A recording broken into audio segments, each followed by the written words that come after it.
Kazusa Yuu dies unexpectedly and wakes up alone in a strange land. In the strange world of Yale, the young man boldly states he's going to survive. His adventure starts by accident, a tragedy happening just before his camping trip. He wakes up in a mysterious forest, taking in the unfamiliar surroundings. Unharmed, he puts together that he might be in another world. Curious and unsure, he studies the odd blue leaves around him. Rummaging through his backpack, he checks the few items he has with him. Finding water quickly becomes his priority as a strange creature watches him.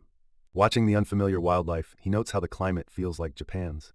Thankful for his survival skills, he finds a clear stream nearby. He feels triumphant, knowing he has a reliable water source. Seeing crayfish in the stream, he wonders if Earth's survival rules still apply. Filling his bottle cautiously, he takes a sip, trusting his instincts. The water tastes fresh, reassuring him that it's clean. With water secured, he sets up a simple shelter, planning to trap animals. Next, he turns his attention to finding food despite his flimsy shelter. Eagerly, he checks his trap, hoping it caught something. Crayfish in the trap bring relief, showing his persistence pays off. He sits beside a small fire, proud to use skills he hadn't needed in years. Reflecting on his old knowledge, he feels a sense of pride. Observing the crayfish's odd shape, he marvels at this world's differences. He considers removing the crayfish's head to find the edible parts. Afraid of injury, he prepares to smash the crayfish's head. Feeling its unexpected hardness, he pauses, unsure what to do. Deciding to grill them as is, it seems like his only option now. Selecting a leaf, he hopes it will keep things clean. As he nears the fire, a strange sensation warns him of trouble. He feels uneasy, particularly about two of the crayfish. Thinking they might spoil soon, he hangs them up to cook. He pauses for a moment, taking in the starry sky, grateful for the clear air. Seeing the shell now soft, he grins as he gets ready to feast. He takes a bite, enjoying the flavor, though he's surprised by sandy grittiness. Thinking back, he realizes that steaming could have made the meal better. As he peels the crayfish, small eggs catch his eye, sparking his suspicion. Uncertain of what the eggs really are, doubt creeps in. Fear strikes as he worries the eggs might be toxic, causing him to spit everything out. His bad feeling about the eggs hits home, and he wonders if he can sense danger now. Excitement grows as he realizes he might have a knack for detecting poison. Looking forward, he thinks this new ability could help him survive. Feeling hopeful, he plans his next day under the soft light of the moon. As dawn nears, sleep takes over, and his shelter provides a brief rest. Waking up in the dark, he's unsure of the hour, feeling the weight of what's ahead. Determined, he sets out to explore and learn about his new world today. His curiosity guides him to a tree with odd, tempting fruit, reminding him of his hunger. A yellow squirrel suddenly darts by, making him curious about these strange creatures. A grand fruit tree stands out, and its enticing fruit captures all his attention. Fueled by desire, he climbs the tree, aiming to reach the fruit. Unexpectedly, he feels his grip slipping, filling him with panic. Recognizing the risk, he fears a fall could hurt him badly. In disbelief, he struggles to grasp what's happening as he slips. Fear floods his eyes as he falls, facing his own fragility. Despair sinks in, and he wonders if this is the end. Desperately, he cries out, determined not to give up. The young man tries to touch something in front of him, puzzled by an invisible barrier. He kicks out, surprised when he feels no contact, as if an unseen shell surrounds him. Driven by curiosity, he ventures into the forest and finds strange marks etched into a tree. Standing on a cliff's edge, he takes in the vast landscape, pondering his next move. Amongst nature's beauty, he reflects on his isolation and the challenges ahead. With a stone in hand, he's deep in thought about what it takes to survive here. Checking his aura's strength, he understands it's useful for protection. Remembering a past fall, he wonders at surviving without injury, intrigued by his abilities. He realizes he can absorb traits from what he eats, considering what this means. Discovering he can sense poison and get stronger from eating, he sees a path forward. Naming this ability eating, he feels hopeful about the future. Excited by his power, he bites into a fruit for energy, startled by its sourness. Reflecting on his findings, he sums up 3 major discoveries he's made. He values his poison-sensing ability but knows it has limitations. Despite eating different things, he notes that not all grant new powers. His determination grows as he grips a tool he's crafted, ready for what's ahead. Pleased with his homemade weapon, he feels ready to tackle challenges. His gaze shifts to an unusual tree, his curiosity piqued. He notices the tree's fruit, which irresistibly draws creatures near. Thankful for hardening, he observes the tree's roots, consuming defeated creatures. As sunlight streams through the trees, he moves carefully forward. Expecting something new, he smiles when a rustling sound fills the air. A single-horned creature charges at him, drawn by his presence. He realizes his ability isn't just attraction, but something deeper, a lure. Understanding this, he notes his power makes him appealing as prey. Eager for his first taste of animal meat here, he plans his approach. He hears a voice calling for help and wonders if he should step in. His steps lead him back to the mysterious tree, affirming his thoughts. Yu figures that someone else has also fallen under the tree's strange power. Knowing rest is not an option, he stays alert and ready. Spotting a girl unconscious by the tree, Yu realizes she's another victim. He notices her striking silver hair, but can't wake her up. If she didn't arrive by teleporting, there must be people nearby. Focusing back on his meal, Yuu hopes it's almost cooked. The meal smells bad, even after trying to fix it with needles. Tasting the meat, the unexpected umami surprises Yuu despite the foul taste. Glad to have food, he recalls how long it's been since he had meat. In a rare moment of contentment, Yuu appreciates his meal. His peace is broken as he senses something coming closer. He watches in awe as a creature suddenly appears and devours the fire. Yuu marvels at this world, finding the fire-eating creature pretty funny. He checks Clara, who suddenly wakes up, surprised to see him. Later, they sit apart, both quietly thinking about what to do, knowing communication might be hard. Offering her food, Yuu assures her, guessing she's hungry even though it smells bad. Clara thanks him awkwardly, her struggle with the language evident, while he considers meeting another person here. Surprisingly, Clara uses translation magic to speak Japanese, which helps ease their communication worries. Feeling relieved, Yuu asks about her injuries and Clara expresses gratitude, mentioning her healing magic skill. They exchange names, marking the start of a connection in this new place. Their quiet moment by the fire stretches into a shared understanding. Clara tells Yuu about her run-in with the charm tree and dangerous creatures around. Thankful, Clara realizes Yuu's actions saved her life. Switching gears, Yuu asks Clara about her plans to return home. Clara explains that her injured leg makes traveling impossible right now. He offers to carry her to the village, though she hesitates. Yuu ponders the distance and dangers to the village while thinking about her healing time. Clara apologizes, knowing her inability to walk complicates their next steps. She asks if she can stay with Yuu until she's healed up enough to move. Yuu insists she should stay, knowing there aren't any safe spots nearby. He promises not to leave her, ready to face the challenges together. Even as Clara wonders if she's any help, Yuu values her presence and what she brings. Feeling grateful and emotional, Clara agrees to their plan, while Yuu promises they'll figure it out. Both decide to rest for the night, knowing they'll need energy for what lies ahead. Yuu carefully checks their campsite, making sure it's secure as darkness sets in. Under the moonlight, Yuu thinks about all the busy days ahead and what they'll tackle together. Yuu skillfully climbs a tree, feeling a strength he never had before arriving in Viel. As he munches on a piece of fruit, Yuu wonders if this newfound power comes from his diet. He spots a familiar blue leaf nearby and decides he should gather more of them. The breathtaking view of Viel spreads out before Yuu, and he takes a moment to enjoy the peace. He uncovers some rock salt hidden in the mountain, a surprising but useful find. Mixed in with the salt, he discovers seashells, which only piques his interest more. Curiosity gets the best of him, and Yuu imagines what mountain shells might taste like. Back home, Yuu is eager to share his finds with Clara and enthusiastically greets her. Clara can hardly believe the variety of items Yuu has collected from his trip. Though unsure of how exactly, Yuu is certain that these items must be edible. Suddenly, Clara's attention shifts to something ahead, leaving her stunned. Yuu notices Clara's intense focus and asks her if there's something special she's seeing.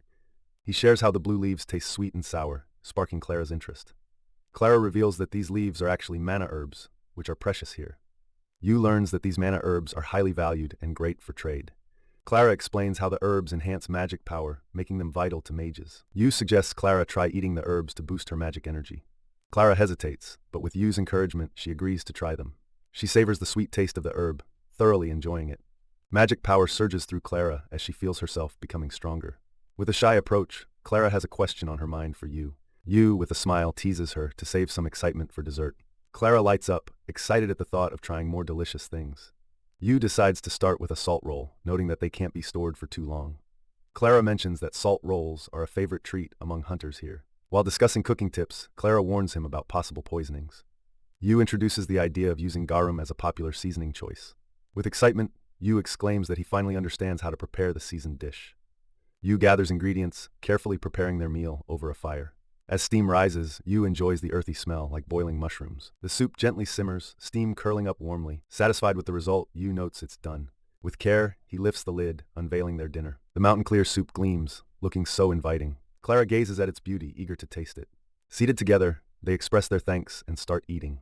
The taste sends Yuu on a nostalgic journey. He picks up a piece, examining its texture thoughtfully. Yuu takes a bite, savoring the flavors as they unfold. The rich broth and springy bites delight his senses. Yuu notices the herbs give a unique fragrance, unlike the mushroom aroma. Clara finds the gentle scent delightful and thanks Yuu warmly. She savors the moment, looking forward to the upcoming dessert. Yuu thinks about turning herbs into syrup or jam, sparking Clara's interest. Clara's excitement grows, though it seems a bit fancy for their setting. Yuu asks Clara to teach him more about the unique world of Viel. Taken by surprise, Clara gladly agrees to his request. She shares her passion for teaching, reassuring Yuu. Clara emphasizes her eagerness to help, and Yuu feels grateful. Yuu, excited to learn, jokingly bans certain phrases, as Clara happily accepts her new teaching role. 3 days pass, and Yuu amazes Clara with his fast learning of simple magic. Thanks to Clara's translation magic, Yuu gains a better grasp of the language. He wonders if this magic affects her ability to heal. Clara reassures Yuu, explaining the translation magic uses little energy, and she has plenty to spare. Yuu learns that high-level healing magic requires complex skills beyond simple recovery. Clara explains how mana-rich foods like mana herbs boost magic energy. Good food helps magic power bounce back faster. Yuu thinks about how eating better gives him fresh energy here. Clara spots the aha moment starting in his mind. Just as Yuu starts to share his thoughts, they feel something eerie. Out of nowhere, a scary creature appears, making them both freeze in shock. Yuu stands firm, determined as the creature barrels toward him, preparing to act. He readies his weapon, using his hardening powers as the creature draws nearer. Closing in, Yuu braces himself, planning his retaliation. The creature charges with fierce speed, forcing Yuu into quick action. Realizing the speed of his foe, Yuu knows he must stay alert. With agile movements, Yuu dodges the attack, gaining confidence. The creature's wild charge becomes difficult to control, giving Yuu a crucial edge. Frustration bubbles as the creature keeps coming at Yuu relentlessly. Clara's urgent warning heightens the tension around Yuu. The beast charges again, its massive horns aimed directly at Yuu. Yuu narrowly escapes the charge, his hardening power just enough to shield him. He desperately seeks a new strategy, knowing he can't counterattack as he is. A glimmer of an idea forms as Yuu looks toward the nearby trees. He hopes to trap the creature's horns in the tree's branches. Bolstered by his plan, Yuu prepares for the creature's next move. The timing must be perfect to avoid the impending danger. Yuu knows this is his only chance. Failure isn't an option. The ground shakes as the creature storms forward once more. It crashes into the tree, its horns stuck fast in the wood. Seizing the moment, Yuu readies himself to counterattack. He rushes forward, adrenaline pumping as he spots his chance. The creature thrashes wildly, but its horns are tightly trapped. Clara's voice pushes Yuu to hurry, cutting through the tension. The horns strain against the wood, as if to break the creature free. Yuu hesitates, then catches a sword Clara throws to him, hope in her eyes. Holding the sword firmly, Yuu prepares for the defining moment. He steadies his breathing, focusing intensely on his target. A quiet moment stretches out as the creature senses what's coming. The creature roars, fierce and wild, as Yuu answers with his own shout, filled with determination. Though Yuu is thrown backward, he refuses to give up, gripping his sword tightly for one last try. With a surge of energy, Yuu races toward the beast, his sword held firm, ready for a real battle. He leaps, pouring all his determination into the swing, yelling, "This ends now!" His blow strikes true, and in that final decisive moment, the creature collapses instantly. Yuu stands over the defeated monster, breathing hard, feeling a mix of relief and fatigue. Gazing at his sword, Yuu quietly realizes the depth of his own power and what he's truly capable of. They lay slices of meat on a large leaf, getting the grill ready. Yuu shows off the cooking stone to Clara and calls them over for dinner. Clara raises an eyebrow when she notices the meat is still raw.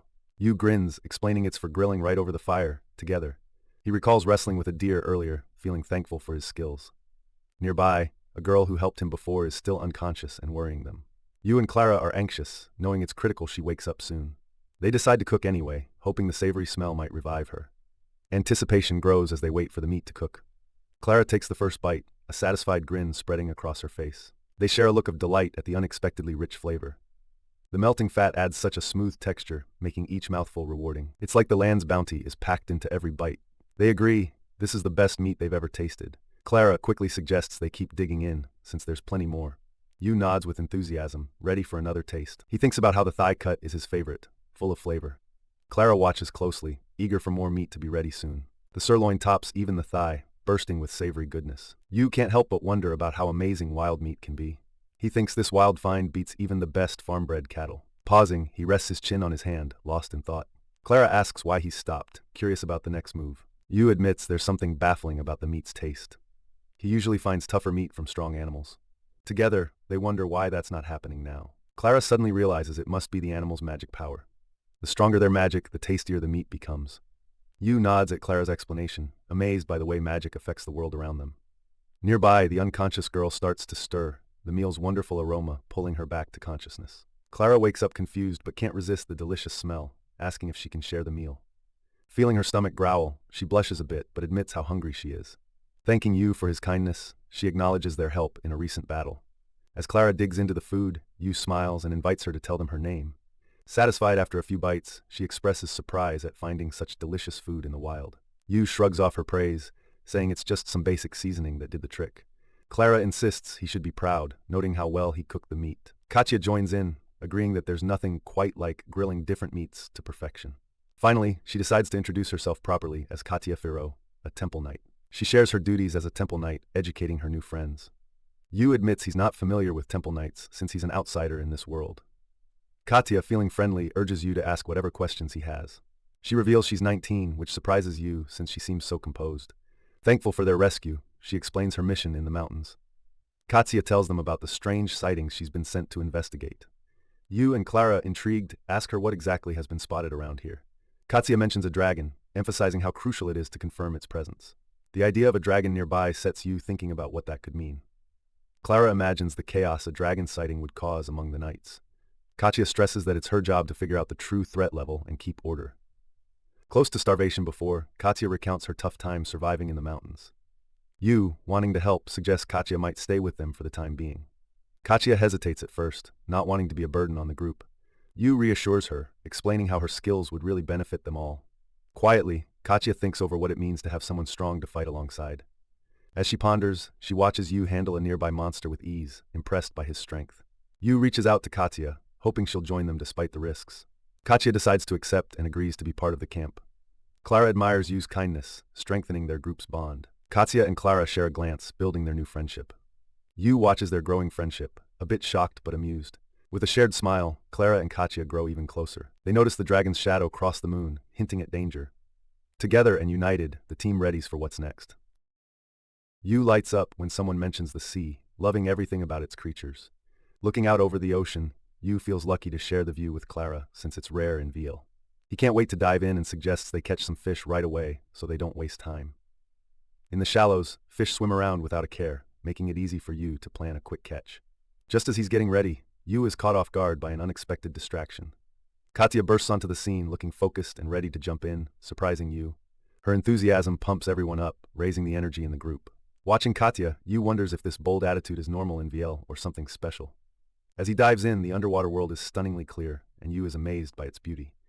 Fish in VL don't seem scared, giving Yu plenty of chances to try catching one. Surrounded by all sorts of fish, Yu finds it tough to pick just one. They all look so tasty. He's got a harpoon ready, but decides to first try grabbing one with his hands. A quick-moving fish slips right through Yu's fingers, darting off before he can react. Suddenly, a loud sound catches him off guard, leaving him startled. Gasping for air, Yu surfaces, still surprised by the weird noise made by the fish. He tells Katya he's all right, just surprised by the strange behavior of the fish. Curiously, Yu wonders where the unusual sound came from. Clara jumps in, explaining that it's a trick of the symbol fish, which is quite a treat. Eager not to mess up again, Yu sets his sights on another weird-looking fish. This odd fish just might be the one Yu's looking for, to make a delicious meal. Hovering serenely, the fish doesn't even notice Yu is watching it closely. Yu grips his spear, eyes locked on the target, ready to make his move. A sudden blast of white liquid surprises Yu, throwing off his plan. At first confused, Yu realizes it's just air bubbles, not anything harmful. Knowing the fish's trick now, Yu gets ready to outsmart it. He pops up for a gulp of air, with a new strategy in mind. With a big smile, Yu lifts his catch out of the water, feeling proud. His spear holds the fish tight, showing off his hard-won success. Cheers erupt when Yu proudly announces he's caught the fish. He and Katya relax, enjoying a peaceful moment after their hard days. Curious about the mysterious Badlands, Yu asks Clara to explain them. Clara describes them as harsh areas filled with extreme weather and tough creatures. She notes how they hunt monsters and dragon-like creatures from these lands. Yu's eyes light up at the thought of finding strong and possibly tasty beasts. Clara warns that few return from the Badlands unless they're really important. Despite the dangers, the group savors the calm, far from chaos. Clara cautions Yu, reminding him that danger can strike anywhere. Yu, unfazed, assures her they'll tackle surprises as long as they're careful. Feeling secure, Clara admires Yu's calmness in such a dire world. Yu's energy and hope glow brightly, lifting everyone's spirits. Clara reflects on her past loneliness and knows she can learn from Yu. Yu stands tall, his resolve clear as they continue their trek. He ponders the secrets of the Badlands, ready for what's ahead. Their adventure rolls on into new realms of discovery and peril. Yu thinks about cooking the bubble fish in different ways that aren't grilling. He weighs deep frying and baking, but decides trying something new could be worth it. With an idea in mind, Yu borrows Katya's knife to start his experiment. The rocky area serves as their kitchen as they begin the cooking adventure. Yu skillfully slices the fish, impressing Katya with his technique. He says anyone can get good at it with practice, trying to keep it light. Katya can't hide her excitement as she watches him work. Yu points out the fish's giant lungs, making cutting easier. The fish's pores remind Yu of lotus root, and they're not oily. As they finish prepping the last fish, Yu feels both determined and worried. Looking at the fish Katya caught, Yu gets an uneasy feeling. Yuu remembers some fish hide poison in their eggs, causing concern. Finding a parasite in the fish eases some worry but confirms his fears. He notices more parasites, making careful preparation even more crucial. Katya sees Yuu looking worried, so he tries not to show it. With determination, Yuu starts removing parasites, keeping Katya unaware. Yuu feels strong with his special talent for spotting parasites. A wave of confidence hits him as he considers his amazing skills. Katya admires Yuu's work, not knowing his internal doubts. Yuu knows being careful is key to surviving in their tough world. Assuring Katya about the meal, Yuu boosts her trust and excitement. He sends Katya to get ingredients, keeping her involved and safe with Clara. Calm scenery highlights Yuu's focus as he carefully prepares the dish. Katya returns, intrigued as Yuu unveils the freshly made food. Suggesting they start simple, Yuu sets up something special in store. Yuu introduces fishball soup, capturing their curiosity with this new idea. Clara and Katya's interest grows as they ask about the anticipated main dish. With pride, Yuu reveals his masterpiece, hinting at a memorable meal ahead. The sea and mountain carpaccio wows everyone, showing just how clever Yuu is with food. He talks them through the special dressing, making the dish even better. Katya and Clara look at it nervously, not sure if it's really okay to eat. Yuu wonders why they aren't super impressed right away. The girls worry that eating raw fish might make them sick. Yuu suddenly gets it. They don't know enough about food safety here. To prove it's fine, Yuu decides to take the first bite himself. He confidently eats the fish, hoping to show them it's safe. Citrus and leeks bring the flavors to life with a kick. Yuu's surprised by the awesome crunch balanced with tenderness.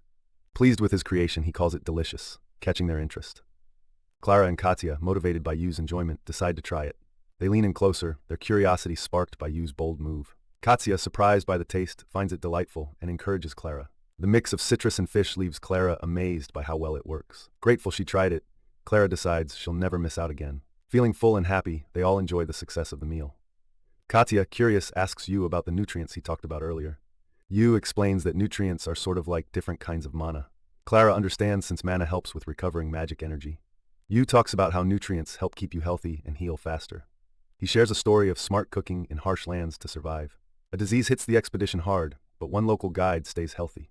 Yuu describes the scary symptoms, leaving Clara and Katya shocked. The sickness turns out to be scurvy, caused by not getting vitamin C. Katya demands to know what made the guide different. Yuu points out it's all about their diet, mostly fish. He hints there's something special about the guide's eating habits.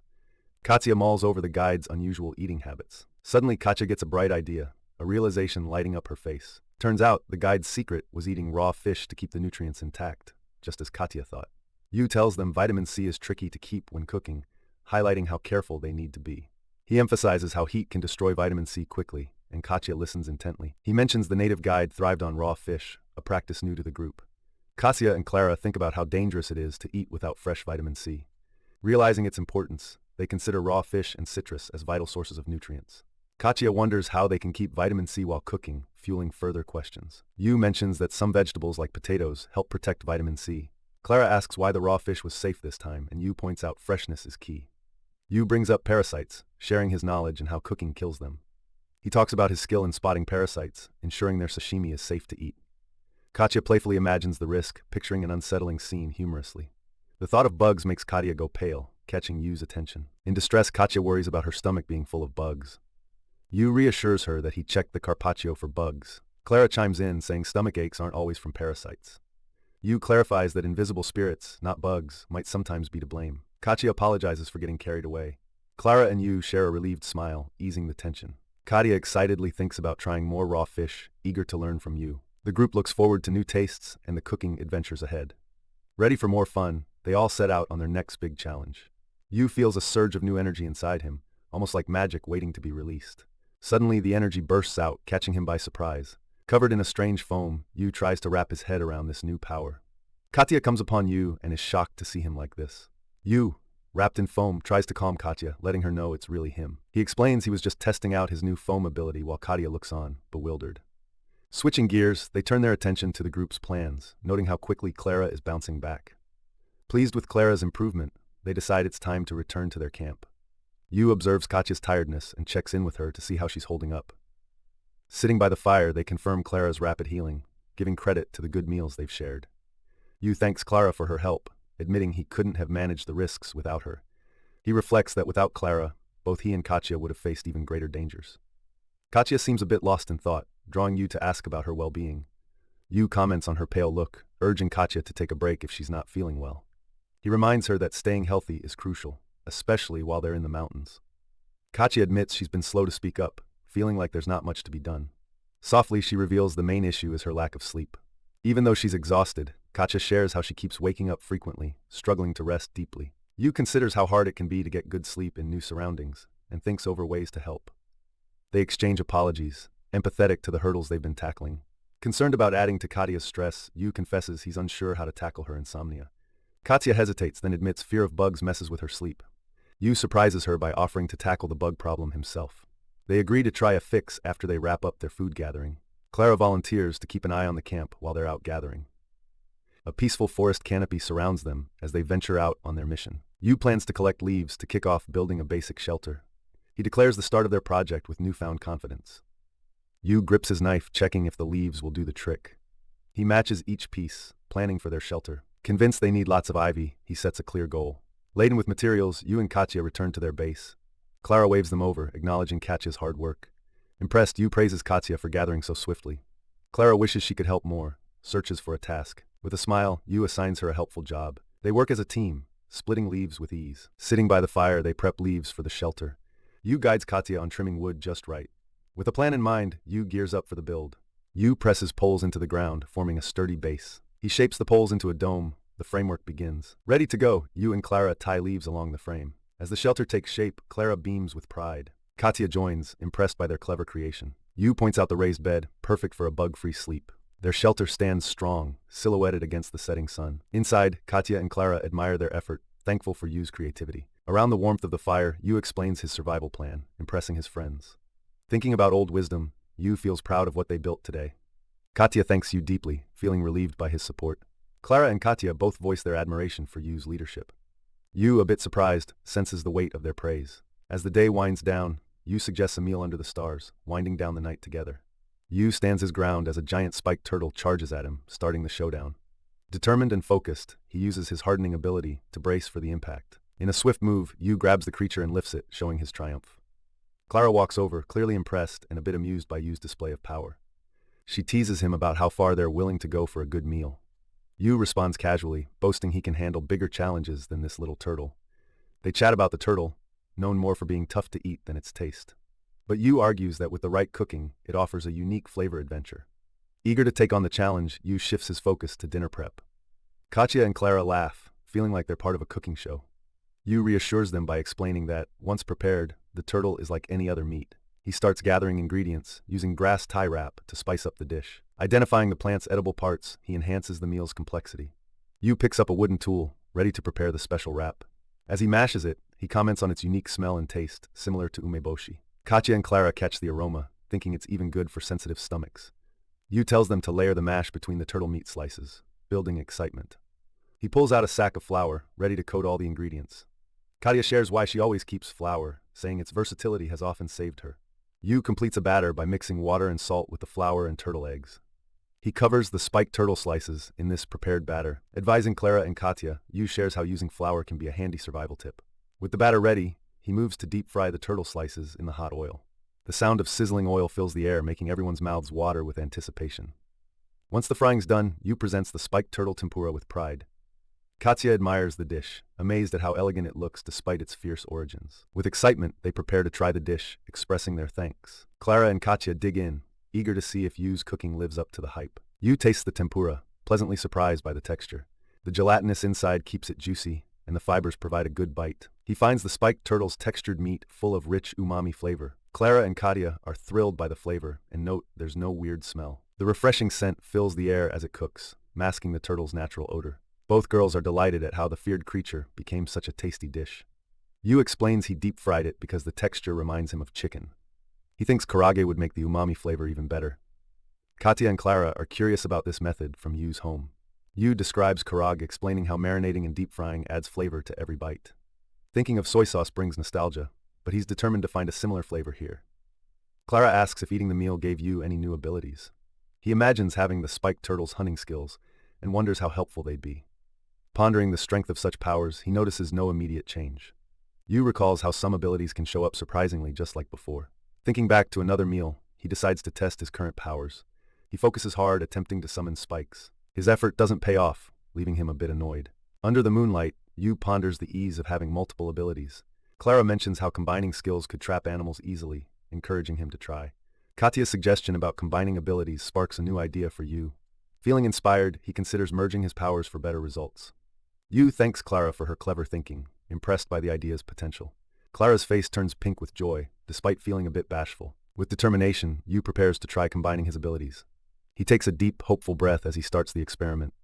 Suddenly, a little sprout appears, hinting at a change.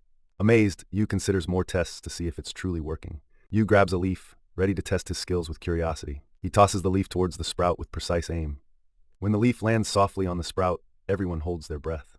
In an instant, spikes shoot out, proving Yu's powers work together. Filled with excitement, Yu thanks Clara, who blushes at his praise.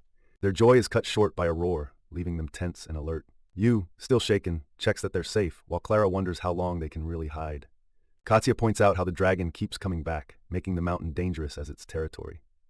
Seeing the urgency, Yu decides they have to move fast to stay safe. Yu sees Clara needs some support to walk. Clara worries she might slow them down too much and thinks about being left behind.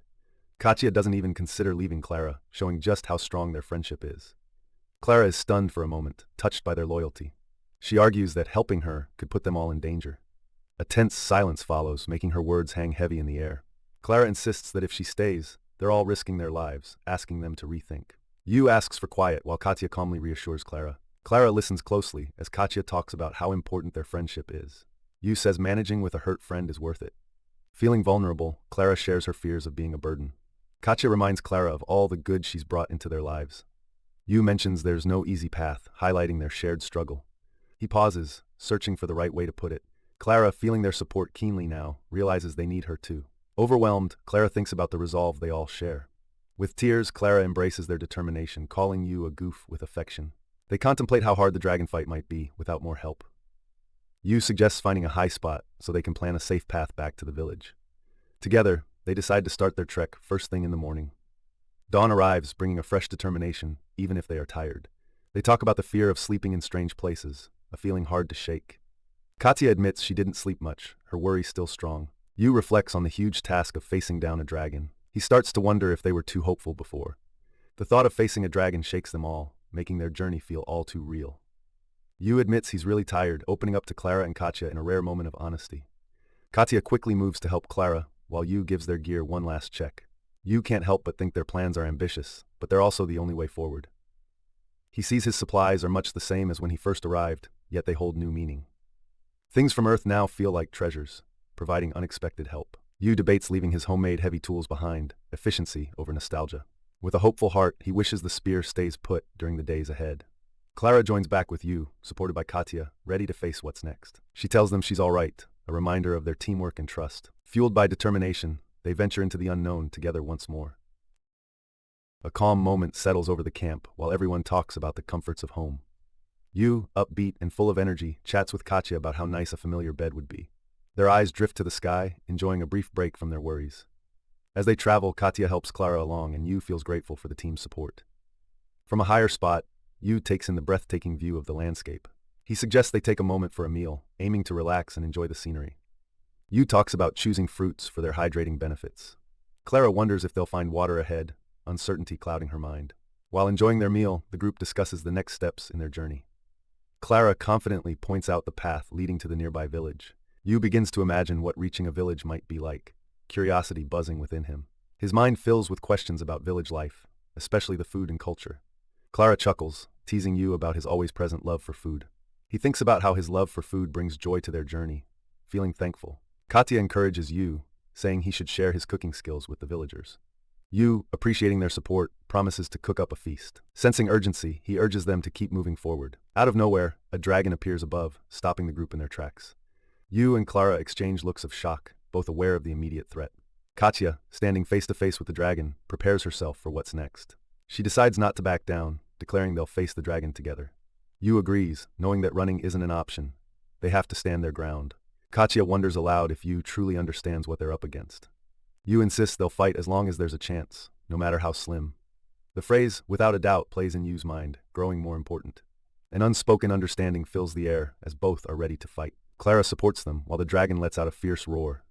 A tough decision looms as putting someone in danger feels wrong, but the need to act wins out. Yuu steps up, determined, proving he's not just a civilian and can handle the risk. Clara hands over a sturdy deer-horn spear, sparking memories of when she first crafted it. Yuu grips the spear tightly, feeling the weight of everything on his shoulders. Clara reassures him, her magic will make the spear even more powerful. With sincere eyes, she admits it's the best help she can offer right now. Yuu nods, fired up by Clara's belief in him to do his best. The dragon looms closer, its roar so loud the air itself quakes. Yuu quickly thinks, while Katya and Clara prepare to pull off their plan. The dragon is almost upon them, and the moment of truth arrives. Yuu stands his ground, facing the dragon with all the courage he can muster. He's determined, announcing he'll thrive here no matter what. Clara watches, seeing both his strength and the magic at work. Her words lift his spirits, but she reminds him to stay vigilant. With Clara's magic, Yuu readies himself for the dragon's next move. Realization hits Yuu as he's caught off guard by the dragon's quickness. Barely dodging, Yuu witnesses the dragon's huge body lunge forward. Blocking another strike is tough, and Yuu senses the threat isn't over. Katya acts fast, determined the dragon won't strike Yuu again. Her attack makes a shallow cut, leaving her frustrated but still determined. Katya declares her magic can pierce the scales, giving everyone hope.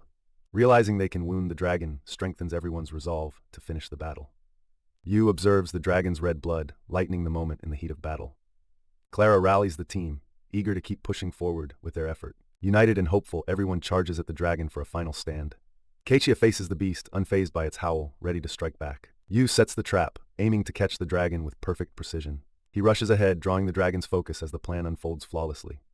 The dragon recoils, letting out a deafening roar from the surprise hit. Even under immense pressure, Yuu stands determined, knowing one hit won't finish the dragon. With urgency, Yuu tells Katya to hold her ground as the beast closes in. Katya, eyes blazing with determination, charges and unleashes her magic. Panting, Katya realizes just how narrowly she avoided danger. There's worry in their eyes, the dragon's power might be too much. Yuu questions if their current strategy can even work now. Reluctantly, Katya nods, understanding the uphill battle they face. Yuu weighs the risk of sticking with Katya through their risky plan. Katya thinks fast, readying herself for whatever comes next. Yuu says he's come up with a new idea to try against the dragon. In a low voice, he lays out his secret plan to Katya. Katya protests, volunteering to take Yuu's place in the danger zone. Yuu insists he's vital for the plan to work and prevent failure. They carefully prepare, exchanging looks of encouragement as the dragon's threat looms. With the dragon's roar echoing, Yuu tells Katya to be ready. Bravely, Yuu steps forward, using his skills to draw the dragon's gaze. He narrowly dodges a powerful strike, adrenaline keeping him sharp. The dragon's heat pounds on him as Yuu tries to keep steady. It dawns on Yuu that his hardening powers can't beat the dragon's fire. The dragon bellows loudly, and Yuu braces for what's next. Katya sees her moment, ready to act with the dragon distracted. Staggering back, the dragon is thrown off balance by a sudden blast. Seizing her chance, Katya locks eyes with the massive beast. With a knowing smile, Katya accepts that trickery is part of battle. Yuu leaps into action, pushing himself toward the dragon. With fierce precision, Yuu lands his strike right where the scale is exposed. Yuu knows dodging won't be enough, so he braces for the dragon's counterattack. Thinking back, Yuu realizes creatures here and on Earth aren't so different. Betting on this idea, he targets the dragon's heart like it's an animal he knows. Driven by Clara and Katya's encouragement, Yuu aims for the weak spot. The dragon locks eyes with him, sensing the danger he poses. Yuu's strike hits, but the dragon's tough muscles absorb the impact. Unfazed, the dragon looms as Yuu quickly rethinks his strategy. Realizing he needs a new plan, Yuu accepts the challenge. Clara watches, impressed by Yuu's tenacity but worried for him. A mysterious figure observes, their intentions unclear. Clara shouts to Yuu, her voice full of urgency and concern. Suddenly, a surge of energy from Yuu amps up the tension. He concentrates deeply, drawing out his inner strength for what's next. With grit, Yuu launches a full attack, eyeing the dragon's vulnerable spot. The attack sparks around the dragon, but it remains unshaken. Tears fill Clara's eyes as the emotions crash over her. Memories of Yuu's bravery flood Clara's mind, fueling her fears. Overwhelmed, Clara screams his name, her voice raw with emotion. Katya, determined not to give up, steels herself. As the dragon draws near, a voice admires Yuu's unstoppable spirit. Energy bursts forth, setting the battlefield ablaze with tension. Yuu fears the worst but keeps his cool, emerging from the flames. Katya and Clara gasp as they see Yuu standing strong and resolute. Clara, comforted by his resolve, shouts, while hope anew fills Katya. Taking charge, Yuu asks the group for a distraction. The dragon watches closely. Clara feels the weight of the task but stands ready, courage in her eyes. As the air echoes with silence, everyone braces for the impending clash. Katya steps forward boldly, declaring her readiness to confront the dragon. Clara tightens her grip, steeling herself for what's to come. With a firm nod, she promises Yuu she'll hold the dragon for 30 seconds. Bravely, she charges forward, ready to give Yuu the window he needs. The dragon fixes its gaze on her, watching as she approaches confidently. Leaping powerfully, Clara strikes, drawing its attention as planned. Yuu understands now is the time, he can't just stand by. Feeling his power, he knows this moment is his to seize. He launches an attack, calling for Katya's help. At full speed, he charges to breach the dragon's defenses. Yuu lands a fierce blow on the dragon's side. Seeing the dragon weakened, Clara and Katya share a hopeful glance. Roaring in pain, the dragon crashes down, its threat ended. The dragon lies still as Yuu stands ready, spear in hand. His tense focus fades to relief as he realizes they've won. Triumph lights up his face as he exclaims to the sky. Clara and Katya join him, laughter mixing with disbelief. They check themselves, amazed to find no injuries at all. Katya looks at her friends, overwhelmed with relief. Tears fall as she expresses her happiness that they're okay. Yuu reassures her, urging her to smile even through tears. He relaxes into a relieved smile, tension finally lifting. Clara matches his smile, sharing in their victory. Katya, full of gratitude, nods, showing their unity and hope for what's next. Around the campfire, the group chats about the benefits of dragon meat for mana and how it smells amazing. Yuu thinks about making a dragon shank broth, but knows they don't have the right tools. He stops for a moment, firming up his plan to take on the challenge. The sky is peaceful, giving them a little break before they get into deeper talks. Sitting by the fire, Yuu invites his friends to ask any questions they have. Clara is curious about how Yuu managed to survive the dragon's fiery breath. Yuu admits he used a daring tactic, relying on foam to shield himself from the flames. He remembers how air pockets in the foam helped block the heat. He explains that foam works as heat protection back home, which helped him here too. Still, Yuu wonders if foam was truly enough, sharing his remaining doubts. He thinks about discovering a new power, but knows exhaustion kept it hidden before. Yuu questions if recent events sparked this new surge of strength. As he recalls how his weapon felt alive, Yuu ponders its strange nature. Katya remarks on his abilities, but Yuu says his prep work played a big role. Clara notes that while food refills mana, it doesn't expand it. Growing mana reserves means pushing beyond what the body can already handle. Yuu learns that real growth comes from challenging those limits. Clara confirms mana doesn't expand just by eating, which surprises Yuu. Yuu realizes his ability to grow mana is a bigger deal than he thought. He reflects on how eating enhances his strength and skills. Yuu starts to see just how powerful his new skill could be. He's amazed at how fast his abilities are developing. Yuu acknowledges this outpaces anything he could do before. With smiles, Clara and Katya recognize his unusual powers. Yuu thanks them, even though he's unsure how to use his gifts fully. Katya thinks back on how Yuu fought during the dragon battle. Yuu explains that the fiery effect came from his sparks. Their mouths water as they look forward to enjoying their meal together. Gathered with friends, Yuu feels happy and grateful for the meal they share. In front of them, a perfectly cooked dragon steak awaits, tempting their taste buds. Yuu explains how he cooked it, revealing the secrets of the simple but tasty dish. Though a bit nervous, Yuu starts cutting into the dragon steak. His knife slices through with ease, surprising him with each effortless cut. Yuu is amazed at its tenderness, noticing how the steak's texture is just right. Clara and Katya can't wait, eager to dive into the delicious-looking meal. Cheerfully, Yuu offers a blessing before they dig in. Their first bites surprise them all, as the flavor bursts forth. Savoring each mouthful, Clara and Katya talk about how the herbs really bring out the taste. Even without a sauce, Yuu thinks about how the seasoning hits the spot. They all agree it's a meal unlike any they've had before, truly extraordinary. Looking at their makeshift forks, Yuu wonders how better utensils could enhance the meal. Katya reflects on how close they came to disaster, now enjoying an unexpected feast instead. Inspired by the meal, Yuu dreams of more food adventures. Clara and Katya listen intently, their faces lighting up with curiosity and surprise. She smiles, catching Yuu's enthusiasm. Katya gets Yuu's focus, ready to ask him something important. Clara asks for more, and Yuu eagerly tells them to enjoy it as the journey to her village is on the horizon. The group spots something in the distance, and their voices spark with excitement and urgency. As they walk closer, a village comes into view, filling Yuu with hope. Seeing the village ahead eases their worries, like survival isn't the only thing they need to think about. Yet, Yuu wonders aloud if Clara's real challenges are just starting as they return to the world. With resolve, they brace themselves for the village and whatever awaits. Right away, an older man approaches Clara, calling up past warnings with a stern look. The villagers rush out with mixed reactions, some worried, but all relieved to see Clara. Yuu and Katya are noticed too, and the villagers' curiosity shifts to the newcomers. Clara's parents, Rosie and Rosita, come forward, grateful for Yuu and Katya's help. Feeling overwhelmed, Yuu waves off their gratitude, saying Clara was the one who really inspired him. Reflecting, Yuu admits he's weathered some harsh words on the journey. Though scolded, Clara feels relief flood in, happy to be home. Clara shares how daunting the mountains were, her resolve tested when she faced them alone. During dark, eerie nights, Yuu's food gave her the courage she needed. The meals were unfamiliar but comforting, bringing warmth when she needed it most. Katya chimes in with thanks, knowing that without Yuu's help, Clara might not have made it back. Both friends heap praise on Yuu's strength, but it leaves him blushing from the attention. Turning to what's next, Katya plans to report the recent dragon attack. Thoughtfully, Katya and Clara listen as Yuu shares his unsure future plans. Yu admits to not having a home, feeling a pull to face the challenges of the Badlands. With curiosity brimming, Yu mentions rumors of strong monsters in the Badlands catching his interest. Reflecting, Yu dreams of finding new ingredients for unique dishes, driven despite his so-so skills. Fired up, Yu declares his mission to explore the world's flavors and cook like never before. Katya, though uneasy about the Badlands, wholeheartedly supports Yu's newfound dream. Yu thanks Katya as she offers help, stressing they must be ready for whatever's ahead. Sharing a supportive glance, Katya and Clara silently agree to face anything the trail throws their way. Curious, Yu turns to Clara, asking about her own plans as she mulls it over. Clara hesitates, thinking about how hard staying connected might be with friends headed to the Badlands. She declares with determination that she wants to join Yu, promising to become stronger. Yu listens closely as Clara assures him she's thought long and hard about this decision. She reveals she wasn't actually born in the village, hinting that her silver hair holds a secret. Katya wonders if there's a link to the Mauru tribe, who are famous for their magical talents.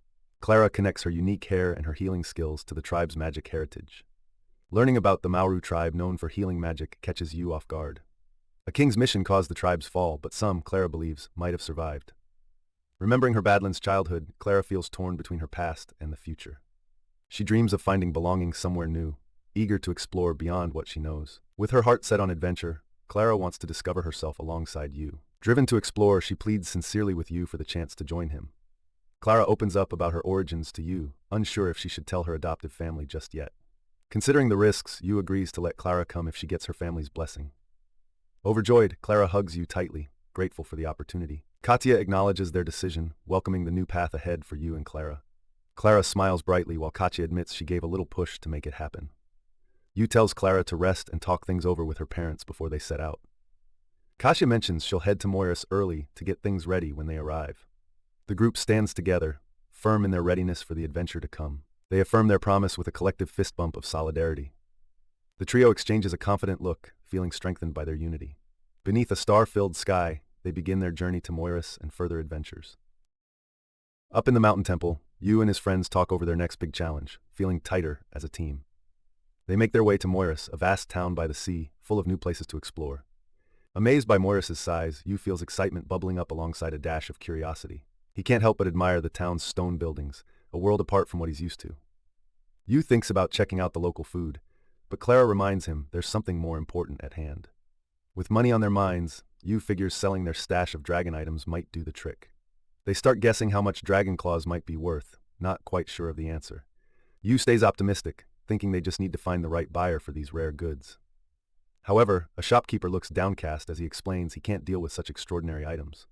He breaks it to Yu that he could only afford to buy one of the claws, leaving Yu to ponder his next move. The shopkeeper lays out just how valuable these 2 claws really are, stunning Yu and his crew. Despite the shopkeeper's tip to seek a better trade, Yu figures the price for 1 claw is good enough for now. Nodding at Yu's choice, the shopkeeper goes off to gather the payment. Looking at the surprising payout, Yu reflects on how he didn't quite grasp the value of Badlands treasures. The shopkeeper returns with a hefty bag of coins, leaving Yu and Katya wide-eyed at their luck. Curious, the shopkeeper asks what they'll do with the claw they still have. With a knowing grin, he suggests they meet with a top-notch artisan he knows. Yu's face lights up as he considers the possibility of turning the claw into a knife. As they stroll down the street, Yu chats about the knife idea until they run into an unexpected stir. A sketchy guy comes up, making veiled threats aimed at their new fortune. Yu stands firm, dismissing the shady guy's pushy suggestion outright. Not backing down, the man takes on a snarky tone, hinting that there might be consequences. Out of nowhere, a fierce burst of dragon breath suddenly fills the air. The onlookers, caught off guard, scramble a bit as Yu and Katya take a second to gather themselves. With a calm, sly remark, Yu calls out the man's unfinished threat, but he's not the least bit rattled. Staying cool, Yu and Katya watch as the guy hightails it, yelling about monsters. Realizing they might look suspicious, Yu and Katya decide it's best to leave quickly. Investigators arrive, scratching their heads over the mysterious source of the flames. The investigators gather, scratching their heads, trying to figure out how the fire happened. Yu and Katya quietly slip away, curious but relieved, as the mystery of the flames remains unsolved. Yu enters a shop, following a bank teller's tip, his curiosity piqued. The shopkeeper's eyes widen when Yu shows a dragon's claw, intrigued by its story. Yu hesitates, debating how much to share about his dragon hunt success. Sensing Yu's honesty, the shopkeeper feels there's something special in his tale. Curiosity sparked, the shopkeeper offers to craft a stunning knife from the claw. Inspired, Yu suggests a unique touch for the knife, intriguing the shopkeeper even more. Amused by Yu's creativity, the shopkeeper agrees to his idea. Yu and Clara explore the bustling market, their excitement growing with every new stall. Amidst the vibrant atmosphere, they remember they also have plans to visit Katya. A bit overwhelmed, Yu vows not to forget their plans as they continue exploring. Skewers sizzle over an open flame, filling the air with a delicious aroma. Yu takes a bite, the flavor a surprise, as Clara notes its ocean-like scent. The taste blends fish and meat perfectly, delighting Clara with every bite. Clara savors a sour fruit, leading Yu to buy one for himself too. Yu finds the fruit to taste like a refreshing tomato. With the juicy fruit in mind, Yu thinks about making tomato sauce. He imagines creating dishes like chili shrimp pasta, using this new ingredient. Noticing his thoughtful look, Clara asks if Yu is thinking about cooking again. Surprised, Yu wonders how Clara could tell. Clara giggles, saying she just knows, making Yu blush. With a playful spark, Clara clasps her hands, pondering aloud. She shyly wonders if their time together could be called a date. Yu, flustered, admits it might be. His cheeks red, he turns slightly away, trying to process the idea. Yu attempts to calm his mind, reasoning through what a date might mean. Catching something intriguing, Yu spots an assortment of items, curiosity piqued. Clara observes as Yu inspects a strange fruit, learning it's called a nag fruit. The vendor teases them about their pairing, offering the fruit with a friendly grin. Yu blushes as he takes the fruit, while Clara gives a soft laugh beside him. They chat about the fruit's tangy sweet taste, clearly intrigued by the new flavor. The sound of their footsteps mingles with the lively market as they continue exploring. A loud shout cuts through the bustling scene, making them pause and look around. Feeling tempted, Yu suggests getting one more snack, even though he's already quite full. Spotting a stall with something delicious, he asks for 2 portions. The vendor grins and hands over 2 steaming plates. To their surprise, they've been served imoni, a tasty local dish. They thank the vendor cheerfully, eager to dig in. The savory taste brings smiles and comfort to both of them. With happy expressions, they commend the vendor, brightening his day. Yu praises the dish's flavors, enjoying every bite. He casually mentions his interest in cooking, which piques curiosity. The vendor thanks them for trying his food, as he's about to close shop. Despite having great food, he plans to shut down due to dropping sales. Yu empathizes, aware of how hard it is to stand out in the market. An idea pops into Yu's head, maybe he can make the dish even better. He suggests adding a side dish might help draw more business. With purpose, Yu rolls up his sleeves, ready to make a difference. The vendor offers his kitchen, eager to see Yu put his plan into action. Yu, excited, prepares to try out his cooking idea with the hot oil. As the frying starts, he assures Clara and the vendor, it's really simple. He carefully blows on the oil, feeling thrilled about trying something fresh. With confidence, Yu checks the potato slices, deciding they're ready. The chips come out golden, hinting at a tasty new treat. A sprinkle of seasoning finishes the job, making them even more tempting. Yu allows the extra oil to drip off, perfecting the chips' crunch. He proudly unveils his potato chips, sure they'll attract a crowd. Eager to impress, Yu offers Clara and the vendor a taste of his creation. Their eyes widen in surprise, caught off guard by the chips' crunch and flavor. Clara and the vendor are amazed, praising Yu's skill with such simple ingredients. She's enthusiasm reassures Yu that his idea might help boost the vendor's business. He thinks about how potato chips are beloved back home, common but always enjoyed. Yu reflects on their popularity, considering both their simplicity and appeal. Despite being everywhere, the joy these chips bring remains special to all. As Yu and Clara get ready to leave, the vendor sees the lasting impact of good food. Inspired, the vendor starts telling passersby about the new snack edition. Curious customers line up, eager to try out the exciting menu change. As Yu and Clara walk away, they feel satisfied, watching the growing crowd. Yu and Clara stand in awe as they arrive at the Grand Temple, unsure if it's truly the right place. A stern guard halts them at the entrance, asking sharply why they're here. With calm politeness, Clara requests to see Katya, catching the guards off guard with her unexpected civility. Hearing the guards speak respectfully about Katya, Yu and Clara wonder about her influence here. The guard lays out a formal procedure for meeting Katya, lowering their hopes of a quick entrance. Clara nods, politely accepting the delay while apologizing for any trouble they might have caused. They decide to go along with the process and discuss their next steps as they turn to leave. Just as they're about to give up, Katya unexpectedly appears, much to their surprise. Beaming with joy, Katya warmly greets Yu and Clara, expressing how much she's missed them. From a window above, a voice suggests Katya can sneak out now since it's quiet. Katya hesitates, troubled by a lingering issue that limits her freedom. Yu notices her hesitation and asks gently what's bothering her. Katya explains that Randall Demetrius, an important figure here, wants to meet with Yu. Acknowledging Katya's importance, the guards quickly apologize for their earlier rudeness. Katya agrees with Yu and Clara that meeting the Archbishop should indeed be their priority. She gently advises the guards to be more welcoming the next time. The guards bow politely, acknowledging Katya's guidance. Clara quietly observes the interactions, taking it all in. Watching the busy temple staff, Yu comments on how lively everything is. Clara nods, adding that staying considerate is key even in such a bustling place. As the tension eases, Katya receives a warm thanks, making her smile. She assures Yu and Clara that between friends there's no need for formalities, relaxing the mood. Approaching the large doors, Katya reminds them to keep things proper. Leading the way, Katya introduces herself as they step into the gathering room. A strong, impressive presence at the grand desk waits inside, watching them arrive. Yu feels a sense of gravity as Randall looks them over, making the moment feel heavy. Randall Demetrius greets them with warmth, thanking them for what they've done before. Randall's genuine curiosity and kind sincerity create a comfortable setting for the meeting. Katya steps up, taking charge as the meeting shifts to a private setting. Randall's presence looms large, hinting at something more important. Yu watches, surprised by how young Randall seems for someone so important. Randall lets out a relieved sigh as the formality drops, showing his laid-back side. He eagerly apologizes to Yu for the formal start, saying he wanted to meet face-to-face. With more privacy now, Randall asks Yu to speak freely, hinting it's safe to be honest. Randall cheerfully suggests they go around with proper introductions to get comfortable. Katya jokes with Yu, telling him to play nice or Randall might pull rank. Yu goes along, introducing himself and mentioning he loves cooking and food. Clara steps in nervously, and Randall nods, trusting Katya's high regard for her. Randall shares that Yu's unusual powers are what caught his attention. He reassures Yu it's just a personal interest, calming any fears of a hidden motive. Randall makes it clear he won't misuse Yu's power, which is a relief. He reflects on how crucial it was to meet Yu, hinting at a pressing need. Yu admits he's clueless about these skills, which piques curiosity. Randall explains they casually call them skills, highlighting a learning gap. Katya mentions they're like demon powers, yet still wrapped in mystery. Unlike magic, skills are rare and unique, which makes them all the more interesting. Randall notes some discover skills out of nowhere, while others have them from birth. Yu learns one's lifestyle might affect how skills show up, adding a new layer. Randall hints Yu's cooking ability might be a special skill worth exploring. The reach of Yu's skill could be vast, even touching distant cold lands. Katya sees Randall hasn't yet heard of power amplification. Skills like Yu's are hard to come by, yet undeniably valuable. Randall expresses interest in understanding Yu's abilities deeper. He offers to back Yu's dream of exploring the far-off polar lands. As the chapter wraps up, a call to seek knowledge resonates.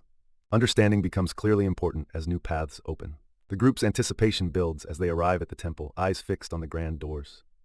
Yu raises his eyebrows, wondering just how far a stranger would go for this idea, as the person talks about what humans can really achieve. He compares human efforts to how people have always found ways to move forward through history. He gets fired up talking about bright futures and how cultures can grow, clearly excited by his own thoughts. The stranger invites Yu to join in exploring new possibilities and offers a helping hand. Yu nods eagerly and seals their shared goals with a firm handshake. As they chat about the details, some watch skeptically, unsure how to feel about using such power. Katya thinks over the situation, finding it complicated but respectful that someone's covering the costs. Suddenly Katya looks worried. Yu asks what's got her on edge. She admits feeling guilty for getting Yu involved, burdened by the choices they've made. They talk about Yu's abilities and the curiosity around a new traveler joining them. Katya wonders if this traveler might spy for Demetrius, but Yu has his doubts.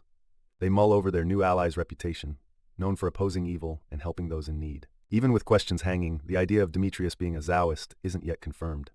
Yu gives Katya a reassuring smile, confident they can tackle anything together. Feeling ready and pumped up, Yu suggests planning for the upcoming polar journey. Yu starts sharing about what to expect in the polar regions to get everyone ready. He talks about the special ecosystems in those harsh places, setting the stage for their adventure. The group learns some demons that are quite powerful and pose real danger. With mysteries like floating islands and foggy forests, the region sounds otherworldly. Excited by the stories, Yu eagerly suggests they try to explore the floating continent. He also proposes they kick things off in the tough white desert, known for hard trials. Though the area is risky, it's usually peaceful and fewer strong demons roam, so caution is key. Being new to all this, Katya promises to get ready but can't wait to dive in alongside Yu. Yu's voice rings with excitement as he announces their choice to tackle the white desert. The sun shines brightly on them as they get set for a shopping trip, focusing on travel gear. Mindful of what they can carry, they aim to buy essentials from the local stalls. Hearing that the Taoists will help pay for supplies lightens their mood a bit. Yu advises against getting carried away, reminding them to choose wisely even with support. The team decides to stick to just the essentials, thinking about what they can carry. Yu reassures Katya about having a good variety of supplies, staying upbeat as they shop. He notices some dried wild vegetables, curious because knights used to love them. Katya finds amulet root and remembers she forgot about it. When Yu asks, he learns the root isn't for eating, but protects against evil spirits. Though it sounds odd, Yu decides to buy the stinky wasabi-like root. Katya blurts out wondering if Yu plans to actually eat it, but he just smiles with a secret idea. Yu shares that he has another plan for the root instead. He hopes it'll come in handy soon. remembering it with a smile. The group leaves, with the vendor still looking puzzled. Curiously, the vendor sniffs the root and winces at its strong smell. Thinking back on their shopping, the group appreciates Randall's help with money. Katsuya sees their pricey buys as a fair balance, considering the choices made. Yuu ponders the lack of modern stuff in this magical world. He finds a fire starter tool, surprised to spot such a thing here. The shopkeeper is impressed that Yuu knows the advanced tool. Yuu explains how this tool is way more convenient than older methods. He asks if he can try the fire starter, and the shopkeeper agrees. With a quick flick, Yuu creates a bright flame. The group is amazed by the tool's strong sparks. Yuu learns it's made from a rare metal named phodium. Recognizing its usefulness, Yuu sees how key this tool is here. Katsuya figures even beginners like Clara could easily make a fire with this in all kinds of weather. The group marvels at how easy the fire starter is to use. The shopkeeper shares fond stories of his adventuring days, when fires were a real struggle. He recalls an old critic and tells how he cleverly used a tricky metal. Yuu notes the tool's balance between new ideas and old ways, connecting two worlds. Admirable of the cleverness behind it, Yuu buys the tool, thankful for its maker's skill. As the group leaves, the shopkeeper waves them off with a grateful smile. Yuu thinks about how both old ways and new ideas can come together to create something amazing. With determination, Yuu grips the fire starter, motivated by the makers who forge new paths. He understands that it's this creative spark that will guide their progress on the journey. Feeling fueled by the innovative spirit around him, Yuu is filled with renewed motivation. Yuu eagerly suggests they head back to the inn for dinner, lifting everyone's energy. Katsuya warmly welcomes her guests, eager to introduce them to someone special. A new girl stands quietly nearby, curiosity shining in her eyes. With a smile, Katsuya reveals that Alicia is the friend she's been talking about. She encourages Alicia to say hello and meet everyone. In a gentle voice, Alicia shares her name and expresses happiness at meeting them. She stifles a little yawn, apologizing for being tired. Yuu gets introduced as someone important to their upcoming journey. Katsuya emphasizes why Alicia's special skills make her an ideal team member. Yuu and another listen closely, understanding the weight of Katya's words. Alicia's skill, called slumber, is shown to have soothing effects. Yuu realizes Alicia shares a unique trait with him, sparking his interest. Katya steers the talk back to Alicia's unique circumstances. They learn Alicia's skill is more than just something she picked up. Her ability was developed under pressure, adding a serious note to her story. The group reacts with surprise, recognizing the seriousness of Alicia's background. They wonder about the harsh methods that forced Alicia to learn her skill. Yuu thinks about how skills often develop through how someone lives their life. Alicia's tranquil ability raises questions about its strange beginnings. Clara is upset to hear that Alicia has been mostly confined since childhood. The truth strikes hard, making it seem like Alicia lived more as a test subject. The experiments that created Alicia's skills happened secretly and were known by only a few. Alicia tries to lighten the mood, saying she loves sleeping, but Clara remains worried. Yuu attempts to comfort Clara, but Alicia's lone success story weighs heavily on them. The team questions why Alicia was kept from Katya and why she's revealed now. Demetrius agrees it's risky for Alicia to join, but sees it as a chance worth taking. Despite limits, they plan to explore and grow with Alicia's help. Demetrius acknowledges the risks, but offers this rare opportunity to them. Alicia might be stronger than many adventurers, making the journey possible. Out in the vast polar regions, there are worlds beyond what anyone has seen. Demetrius hopes Alicia can finally see the world after being asleep for so long. Alicia jokes it off, saying being tough is no big deal, lightening the mood. Yuu questions if Demetrius has hidden reasons, hinting at past experiments. Demetrius argues Alicia's potential is too great to leave her stuck inside. As a fellow skill holder, Demetrius knows Alicia's experience is valuable. Yuu and Clara glance at each other, silently agreeing on their path forward. Katya and Clara show their support, nodding with firm determination. Alicia considers Yuu's hand stretched out to her, pondering what to do. Yuu introduces himself as the leader, officially welcoming Alicia aboard. Katya and Clara greet Alicia warmly, ready to dive into this new adventure. Alicia's eyes are full of hope and curiosity, eager to see what lies ahead. Under the ceiling, everyone listens quietly as excitement brews among them. Yuu joins Katya and Clara, laughter and bubbling excitement around them. Inwardly, Alicia thinks over her decision, feeling quietly confident. With a firm handshake, Alicia trusts the team and commits to joining them. Yuu reflects on what this choice means, a certain name echoing in his mind. He thinks of the group Zeosem, known for their unsettling skill experiments. Though trust wavers, Yuu weighs Demetrius's motives, wondering about teaming up. Plans made, the group gears up to head for the White Desert in 3 days. Demetrius vows to stay supportive and respectful, not stepping on their toes. With a confident grin, Demetrius underscores the adventure ahead, trusting the team. The team locks in their 3-day countdown, ready and raring to go. A friendly punch motivates everyone to stay sharp for what's coming. Alicia says she'll keep in touch, feeling the bond growing stronger. Demetrius catches Alicia's rare smile, showing she's gaining confidence. Alicia thinks how she usually misses moments like these, always asleep. Thankful for her new friends, Alicia watches them start their journey. In the quiet before their journey, the team breathes in anticipation. Their eyes bright, the group pledges to face the adventure with open hearts. 3 days later, Yuu eagerly steps up to collect their new weapon. With excitement, Yuu accepts the dragon claw knife, a symbol of their mission's promise. As the craftsman departs, Yuu grips the knife, aware of its immense potential. Outside, his friends admire the skilled work, seeing it as a pivotal addition to their gear. United and ready, Yuu and his team are set to embark on their grand adventure. There's a buzz of suspicion as Demetrius acts strangely during Alicia's arrival, making everyone uneasy. Clara flips through her grimoire, sparking Yu's curiosity about its magic secrets. Though he can't make sense of the book, Yu's excitement to learn magic shines through. Clara puts on a small show of magic, revealing the grimoire's possibilities. A streaking magical arrow leaves Yu amazed and dreaming of his own magical feats. Clara encourages him, saying he just needs practice to do the same. Eager to begin, Yu asks Clara to teach him real magic. Yu finishes packing their supplies, making sure they're ready for the journey ahead. Alicia sleeps nearby, her calm presence a reminder of her unique abilities. Yu and Katsuya take a moment to rest, keeping an eye on Alicia as she sleeps peacefully. They face an intense whirlpool, mirroring Yu's earlier worries about Alicia joining. Alicia's slumber skill, honed over 10 years, fascinates Yu and the others as they ponder her experiences. She wakes up smiling after hearing herself called cute, catching everyone off guard. Katsuya is amazed at how Alicia grows even in sleep, prompting Alicia to share more about her abilities. She reveals her power's real name, sleep supremacy, sparking even more curiosity. Despite her sleep, Alicia can sense everything, boosting the group's faith in her. Feeling reassured, Yu is grateful Alicia can keep watch through the night. Alicia appreciates the compliment, but questions if trust can truly grow in their short time together. She points out their new friendship and the risks of relying on each other while vulnerable. With confidence, Yu assures Alicia that he trusts her completely, no matter how new their friendship is. When Yu brings up taking shifts, Alicia confidently tells him she doesn't get tired. Yu feels at peace, knowing Alicia's constant alertness will protect them from any surprises. The group shares a warm laugh, with Katsuya feeling thankful for both Yu and Alicia's presence. Satisfied with the bond they've made, Alicia lies back down to rest again. With a peaceful smile, she falls asleep, wrapped in their trust. Alicia whispers a gentle goodnight, holding on to the warmth of being trusted.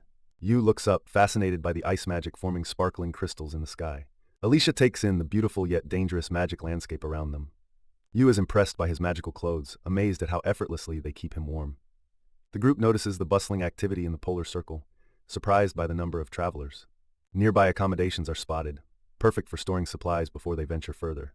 Though the location is convenient, they recognize that many adventurers never return, adding tension to the air. Clara explains the risks, noting that valuable Ishi ore makes this land appealing despite the danger. Yu and Clara feel the excitement building as they anticipate exploring uncharted areas of the White Desert. Alicia wonders if any traces of her people might remain in this unforgiving place. With determination, Yu announces they're ready to start their first expedition into the unknown. The group sets their sights on a rocky hill, perfect for scouting the land ahead. They notice marks of past rivers, amazed at how life persists even in arid deserts. Clara shares insights on finding water sources as they prepare to climb. Confident in their skills, but aware of the challenges, they proceed cautiously on the rocky path. Alicia questions how the climate will impact their journey, hinting at the unknowns ahead. Yu touches the terrain, feeling its tough, unpredictable surface beneath his fingertips. He warns of the hazards, explaining how the dry, sandy surface poses a risk of slipping. With determination, Yu leads the team onward, ready to conquer the climb together. They face the incline as a team, carefully navigating the tough path. At the top, Yu extends a hand to the others, teamwork proving its worth. Gratefully, Clara takes Yu's hand, joining him at the peak. The group pauses, awestruck by the snowy expanse stretching out before them. Before them lies the vast Arctic, breathtaking yet stark in its harsh beauty. Yu marvels at realizing they're truly in the Arctic, with a cold breeze confirming it.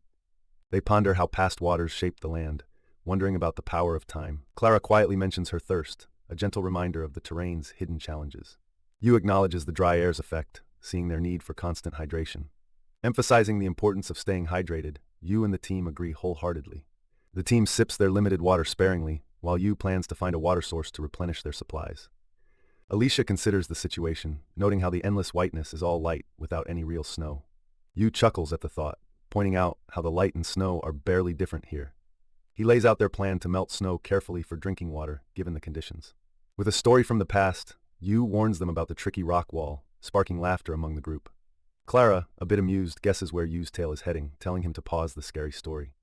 Realizing Alicia isn't with them, the group quickly grows worried about her absence.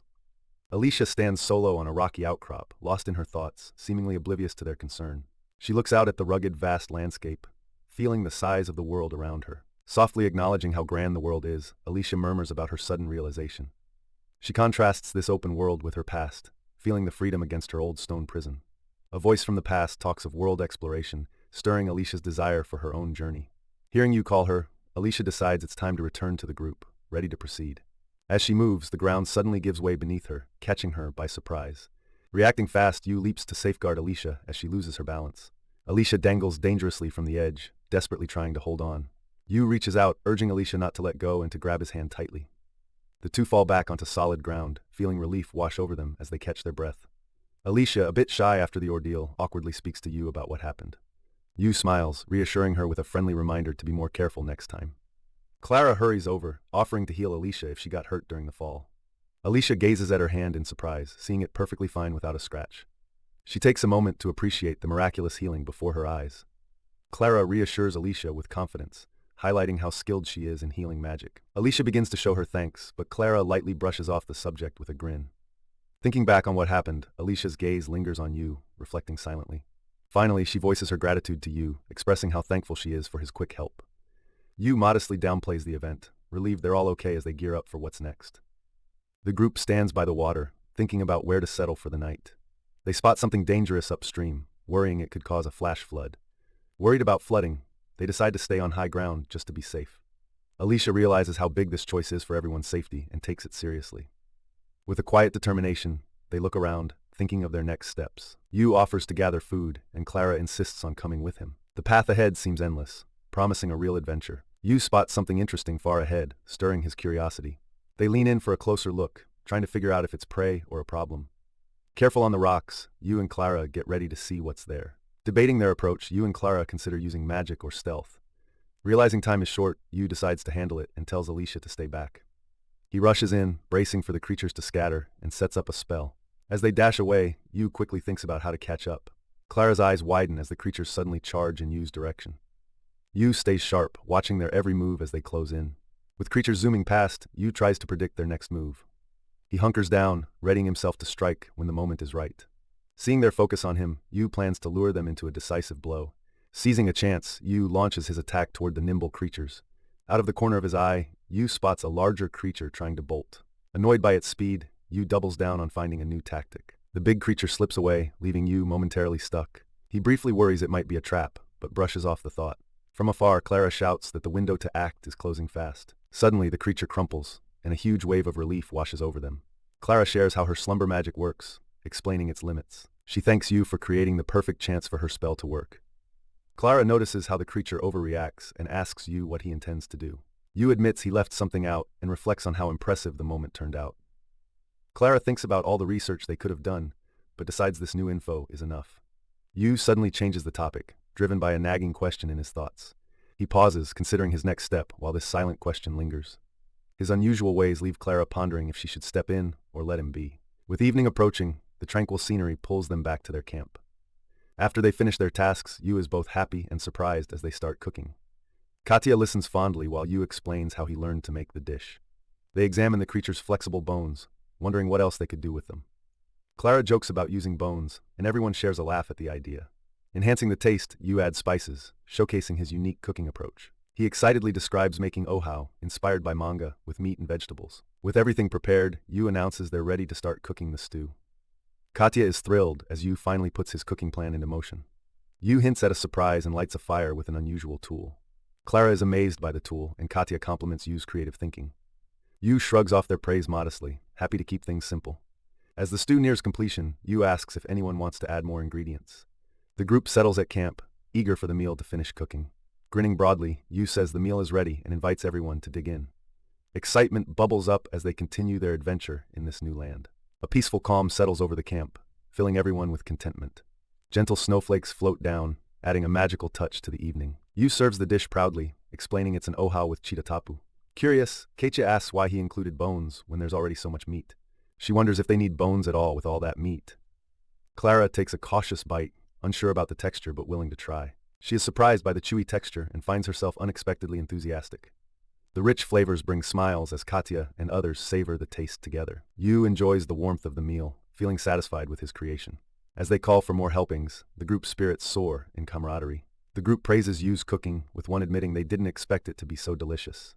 Clara reflects on how sharing this meal has transformed her simple view of eating. Yu mentions there's much more to explore, and Clara realizes the depth of their adventure. Eager now, Clara affirms her excitement for the journey ahead, finding a new sense of purpose. Laughter fills the air as they joke about eating another dragon steak, savoring the moment. Yu's ready to showcase the special food he's prepared for the trip. It's a delightful surprise when the group finds chocolate mixed with nuts and syrup. Yu remembers picking up chocolate and other goodies at the market. Chocolate isn't just tasty, it's a new snack trend and a burst of energy. He shares how these rations are beneficial, with important usage tips. The rules for how much they can eat and when are clearly set. Katya, eager to try it, agrees to use guidelines. Yu chuckles and decides they can have a taste right then.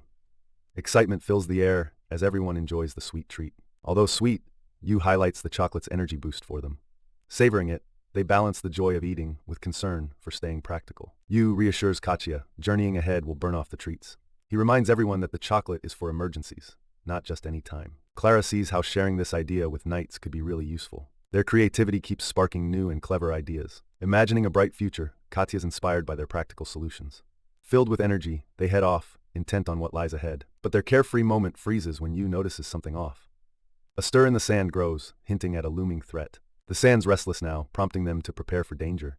As the sand churns, a sense of menace looms closer. Katya gasps as a gigantic figure erupts from the sand. A massive creature, a deep white, reveals itself. It's clear now it's swimming through the sand, straight at them. Ready, they strategize against its sound-based hunting. Yu takes the lead, asking Katya to safeguard the others as he lures it. With a confident plan, Yu sets to exploit the creature's moves. Facing the beast, Yu sees how serious the threat is. Yu struggles with what to do next, knowing a wrong move could make things worse. He decides to attack from the side, aiming for the beast's weak spot. His attempt is cut short when the creature's tail strikes back, knocking him off balance. Katya hurries over, worried, but Yu quickly assures her he's fine despite the blow. They realize the creature is using the sand to its advantage, turning it into a weapon. Gathering closely, the group figures out that the creature avoids large, clustered targets. Yu thinks they can trick it with noise, taking advantage of its sensory blind spots. Katya picks up on his plan but worries about what they have to work with. Their equipment is low, so they can't afford to waste what little they have. Yu puzzles over how to fool the creature without risking their gear. A light bulb moment strikes as Yu comes up with a smart workaround. Clara senses a change in Yu, intrigued by what he plans to do next. With renewed confidence, Yu steps up, ready to face the creature directly. He tells the others to keep quiet, preparing to give them the opening they need. As the creature lurks underground, Yu keeps his eyes on the prize. Moving swiftly, Yu tries to draw the creature's attention his way. Thanks to the enchanted food, Yu realizes he can now bounce like a ball. Using his new ability, Yu leaps into the air with surprising strength. He shouts out the skill repulsion, thrusting forward with all his might. His bold move puts him in the perfect spot, hovering above the beast. Katya gets ready for the big hit, her focus sharp as ever. Yu signals Katya just in time and she acts without hesitation. With all her might, Katya strikes the creature, her blade cutting through. Her blow creates a deep wound, slowing the creature down for now. Yu cheers for Katya's skill, and the group celebrates with a sense of relief. They share a high five, amazed at the size of the challenge they overcame. Looking at their supplies, Yu suggests the creature could make a decent meal. With a smile, Yu announces proudly that the beast will be their dinner tonight. Yu, eager to share a piece of his culture, talks about the popularity of raw fish where he's from. He assures the group they can prepare the fish differently, asking for preference to suit everyone. Clara, confident in Yu's cooking skills, shows her support and trust in him. Yu smiles at Clara's faith in him, mentioning how shared experiences make everything more enjoyable. Katya and Clara agree wholeheartedly, finding joy in the idea of eating together. Taking their responses as a cue, Yu decides to start preparing their meal. Feeling the knife glide so smoothly, Yu is impressed by the quality of the fish. With careful attention, he skillfully slices the fish, getting everything ready. Yu pauses, unsure if the fins are worth trying out. Clara, ready for an adventure, encourages him to give it a try. Their curiosity grows about the fish delicacy from Yu's homeland, a special treat. The thought of enjoying a new texture is exciting, even if the flavor's subtle. Though unsure, they think about how unique flavors might develop. Yu suggests saving the fins for a broth or soup, making the most out of everything. He talks about the incredible fat content, sharing his excitement with everyone. Regret sneaks in as Yu wishes he had soy sauce to bring out more flavor. He imagines soy sauce elevating the dish to something even better. Accepting what they have, Yu resolves to use salt instead. The discovery of wasabi adds excitement, with everyone surprised by the new option. As Yuu grinds the wasabi, its fresh scent fills the air, adding to the experience. Pleased with his creation, Yuu marvels at the elegance of homemade wasabi salt. He plans to use the lean fish parts for a meuniere, making sure nothing goes to waste. The group admires the freshly made white shark sashimi, intrigued by its appearance. Next comes the white shark meuniere, impressing everyone with Yuu's swift cooking skills. Even with some initial doubts, the dish looks tempting and arouses curiosity over its taste. Hesitant but excited, they debate whether to try this unique culinary moment. Showing gratitude for Yuu's efforts, they eagerly prepare to taste the meal. Encouraged by Yuu, Clara tries the sashimi, delighted by its sweet, melting texture. The wasabi salt blends perfectly, giving a refreshing kick to the sashimi, which impresses Clara. Yuu is caught off guard but happy with Clara's enthusiastic approval, feeling the meal went beyond expectations. He checks on the meuniere, eager to see the dish coming together. It looks just right, gently steaming and ready to serve. Clara enjoys each bite, thrilled with how it melts in her mouth. Together, they savor the unique taste of polar sashimi, reflecting on the special experience. Satisfied and content, Yuu feels relaxed and at ease after the meal. As the sun sets, Yuu organizes the group to head out before dark. The scene shifts to a peaceful starry night, bringing a calming moment. They settle down to camp under the sparkling sky, ready for sleep. Yuu wakes up early, quietly looking over the serene campsite, lost in thought. Spotting Clara outside, he's curious about what's on her mind. Under a sky full of stars, Yuu and Clara sit together, taking in the beauty of the night. Yuu looks up, moved by the shimmering stars above them. Clara comments on the night's beauty, making Yuu realize how much he missed due to exhaustion. She shares how their travels have changed her views of the polar region. Curious about other cultures, Clara wonders about the Maori people. Yuu listens as Clara admits the polar region still feels new to her. As she looks at the stars, Clara feels braver imagining her parents beneath the same sky. Yuu reassures her they'll find her parents someday. Clara jokes that Yuu's cooking keeps her in good spirits, lifting the mood. She marvels at the variety of foods from Yuu's homeland, excited for more surprises. Dreaming of visiting Yuu's country brings a hopeful moment to Clara. Yuu recalls their shared struggles, comforting Clara about her feelings. He admits his family might not miss him, but remains hopeful for the future. Offering her an adventurous future, Yuu invites Clara to explore together if they can. They strengthen their resolve for the challenges ahead, looking back confidently. Their moment is playfully interrupted as they notice onlookers nearby. Yuu apologizes with a grin, turning a serious moment into a playful one and lightening the mood. Under the starry sky, friends nod confidently, showing their faith in Yuu and each other.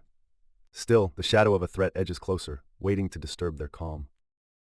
In this strange world, gigantic crabs roam, providing an endless supply of food. Even with plenty to eat and drink, the center of the island grows cold, raising new concerns. The harsh terrain feels like it's leading them to a final, dramatic showdown. Yuu's eyes light up with awe and curiosity as they close in on something unusual. They approach a massive cave that feels both inviting and threatening at the same time. The cave's entrance seems like a hidden beast, making them more alert. Yuu can't stop wondering about the secrets this cave might hide. But doubt still lingers over what lies ahead. Yuu thinks about how ancient people might have lived in caves like this, eager to explore. Clara expresses her support for whatever choice the group makes next. Yuu decides to try something before they head further into the cave. He lifts his hand, preparing for the test. He tosses a rock, and it skips forward, making sounds that echo inside the cave. Those echoes stretch on, teasing them with the cave's depth. Yuu shares how important it is to check for hidden dangers in the dark. He reminds them always to carry a torch when exploring such places. Fire, he explains, can reveal toxic gases like carbon dioxide. With these safeguards in place, the group steps into the cave. Their torchlight flickers on the stone walls as they proceed inside. There's a glow ahead, catching their eyes and brightening the cave. Kazusa points out that the glowing moss absorbs dark magic, turning the scene captivating. Yuu sees it looks like Earth's Hikari moss, but notes an important difference. The cave seems like it could lead anywhere, increasing their excitement. The conditions inside are surprisingly ideal for sustaining life. Still, there are no signs that humans or demons have lived here. Yet, an unshakable feeling of unease persists, keeping Yuu on edge. The flame of their torch flickers, adding to the building tension. Standing in the vastness of the cave leaves them speechless with wonder. Yuu wonders if this breathtaking cave could really be formed by nature alone. The way the cave curves and twists suggests secrets waiting to be uncovered. Excited by its promise, the group decides to delve deeper, imagining what they might find. Alicia suddenly stops, catching Yuu off guard and raising his concerns. With a nervous gesture, Kazusa points towards something that puts them all on edge. Their worries are interrupted when a huge claw suddenly appears from the darkness. The enemy stands massive, its eyes like engines, clearly a machine. Yuu spots its mechanical movements as Kazusa alerts that it's waking up. A huge claw crashes down, barely missing them. They dodge, realizing why the cave's lifeless. Staring at the monstrosity, Yuu kicks himself for not seeing it coming. He tells Clara and her mom to hang back, ensuring their safety. As they regroup, Yu and Katya plan their approach. With a plan in mind, Yu agrees to be the distraction. Confidently, he leads the way, drawing the monster's gaze. Yu shouts, daring the creature to come for him. Katya notices it's ignoring Yu's bait. She figures out it chases the closest threat, not the loudest. Yu and Katya sync up, looking for a chance to hit. He knows staying unscathed is crucial. Katya launches a strong attack at a potential weak spot. Her attack meets thick armor, leaving her frustrated. Seeing the crab endure, Yu quickly plots his next move. Spotting the creature's tail, Yu sees there's more to watch for. In a sudden rush, Yu narrowly escapes harm. His quick footwork boosts Katya's confidence. Yu spots frozen liquid from the tail, warning Katya to steer clear. As the crab attacks, Katya sidesteps, keeping safe distance. Yu narrowly dodges the claws, knowing a hit means trouble. Katya watches closely, searching for a new chance to strike. Clara suggests a bold strategy, flipping through her spellbook. Determined to help, Clara refuses to just watch. She bravely heads for the front, drawing the monster's gaze. Quick as a flash, Yu pulls Clara away from danger. Regrouping quickly, they realize a tighter plan is crucial against this tough enemy. Thinking back on his past run-ins with crabs, Yu remembers how stubborn they can be, but relishes the fight. Spotting a weak spot, Yu points out they should target the creature's joints. Katya, unsure but determined, wonders if she's up to it. Yu tells her she can do it, reminding her he's stronger only in muscle, not in heart. Feeling more sure of herself, Katya grins and gets ready for action. They start their well-planned attack, skillfully dodging the crab's aggressive moves. Moving smoothly, they dodge and strike, each aimed hit well placed. Yu makes a bold move, hitting one of the vulnerable joints directly. His confidence spikes as he realizes their plan is working. Driven by determination, Katya swings her weapon with all her might. Her blow lands perfectly, chipping away at the armor, boosting their morale. Yu and Katya dodge as the crab lunges, slashing madly with its claws. Even damaged, the crab keeps its relentless attack, showing no signs of pain. Yu notes it's slowing down and pushes Katya to turn up the heat. They charge again, unwilling to let up against the metal giant. Their shared resolve builds as they prepare for another strike. The crab hesitates, its movements unsteady, while they hold their ground. Suddenly, something unforeseen happens, their eyes widening in surprise. As the battle calms, Clara and another watch in silent wonder at the unfolding scene. A desperate chant fills the air as the group feels the urgency push in. The mechanical foe looms large, ready to strike at any moment. A soothing calm spreads as Yu's spell begins to take hold. Choosing to hold back momentarily, she considers her next move. Briefly closing her eyes, she refocuses her energy. With precision, she unleashes a powerful magic blast. Awestruck by the display, Yu and the group watch in amazement. Confidence radiates through them as they encourage Yu to keep fighting. Yu and an ally charge forward, coordinating their attack seamlessly. The enemy's movement halts as their efforts begin to pay off. A shadowy figure observes the battle, quietly analyzing the chaos. Unaware of the danger, Alicia and a young girl walk ahead. Yu shouts desperately, alerting Alicia to the imminent threat. Katya urgently yells, warning Alicia to run without delay. A sudden, chilling sense of danger creeps into the scene. Alicia remembers a distant moment, filled with youthful innocence and dreams. The memory fades, leaving behind a promise of future reunion. Despite the weight of past failures, Alicia stays determined. Snapping back to reality, Alicia stands momentarily stunned. The mechanical claw lunges forward suddenly in a fierce attack. Alicia regains her focus, locking eyes on the incoming threat. With determination, Yu fires a powerful blast at the mechanical beast. The explosion fills the scene, swallowing the enemy in bright energy. Yu calls out to Katya urgently, signaling her next move. Katya wastes no time announcing the foe's downfall. Landing a decisive blow, she shatters the creature's defenses. Her attack leaves a huge dent as she stands strong. Alicia deftly dodges, staying ready for any counterstrike. The mechanical giant stumbles, bits flying off as it tries to stay standing. Breathing heavily, Yu and his friends look around at the aftermath, feeling both relieved and exhausted. Yu smiles in relief, sharing a tired but thankful glance with Clara. Katya gives an uplifting thumbs up, celebrating their victory and teamwork. Yu returns the gesture with a thumbs up of his own, reinforcing their silent connection. Alicia drops to her knees, catching her breath with the weight of the battle on her shoulders. She asks Yu why he acted so selflessly during the fight, searching for answers. Alicia wonders aloud about his willingness to take risks for her without any obvious gain. Yu pauses, thinking carefully before he shares what's on his mind. He simply says, "Because we're friends," breaking the silence with truth. That pause makes Yu's words even more powerful. Yu reassures her, saying he'd be there to help, no matter how hard it gets or what's in it for him. Alicia looks touched, her face softening as Yu gives her a warm smile. Yu gently pats her head and Alicia shyly thanks him, feeling grateful. Still tired but happy, Yu stretches and suggests they stay and eat right where they are. Katya and Clara beam with excitement, looking forward to a crab feast in honor of their teamwork. Alicia's playful side comes out as she teases them all with a joke about being patient. Katya wows everyone, slicing through the crab with a single smooth swing.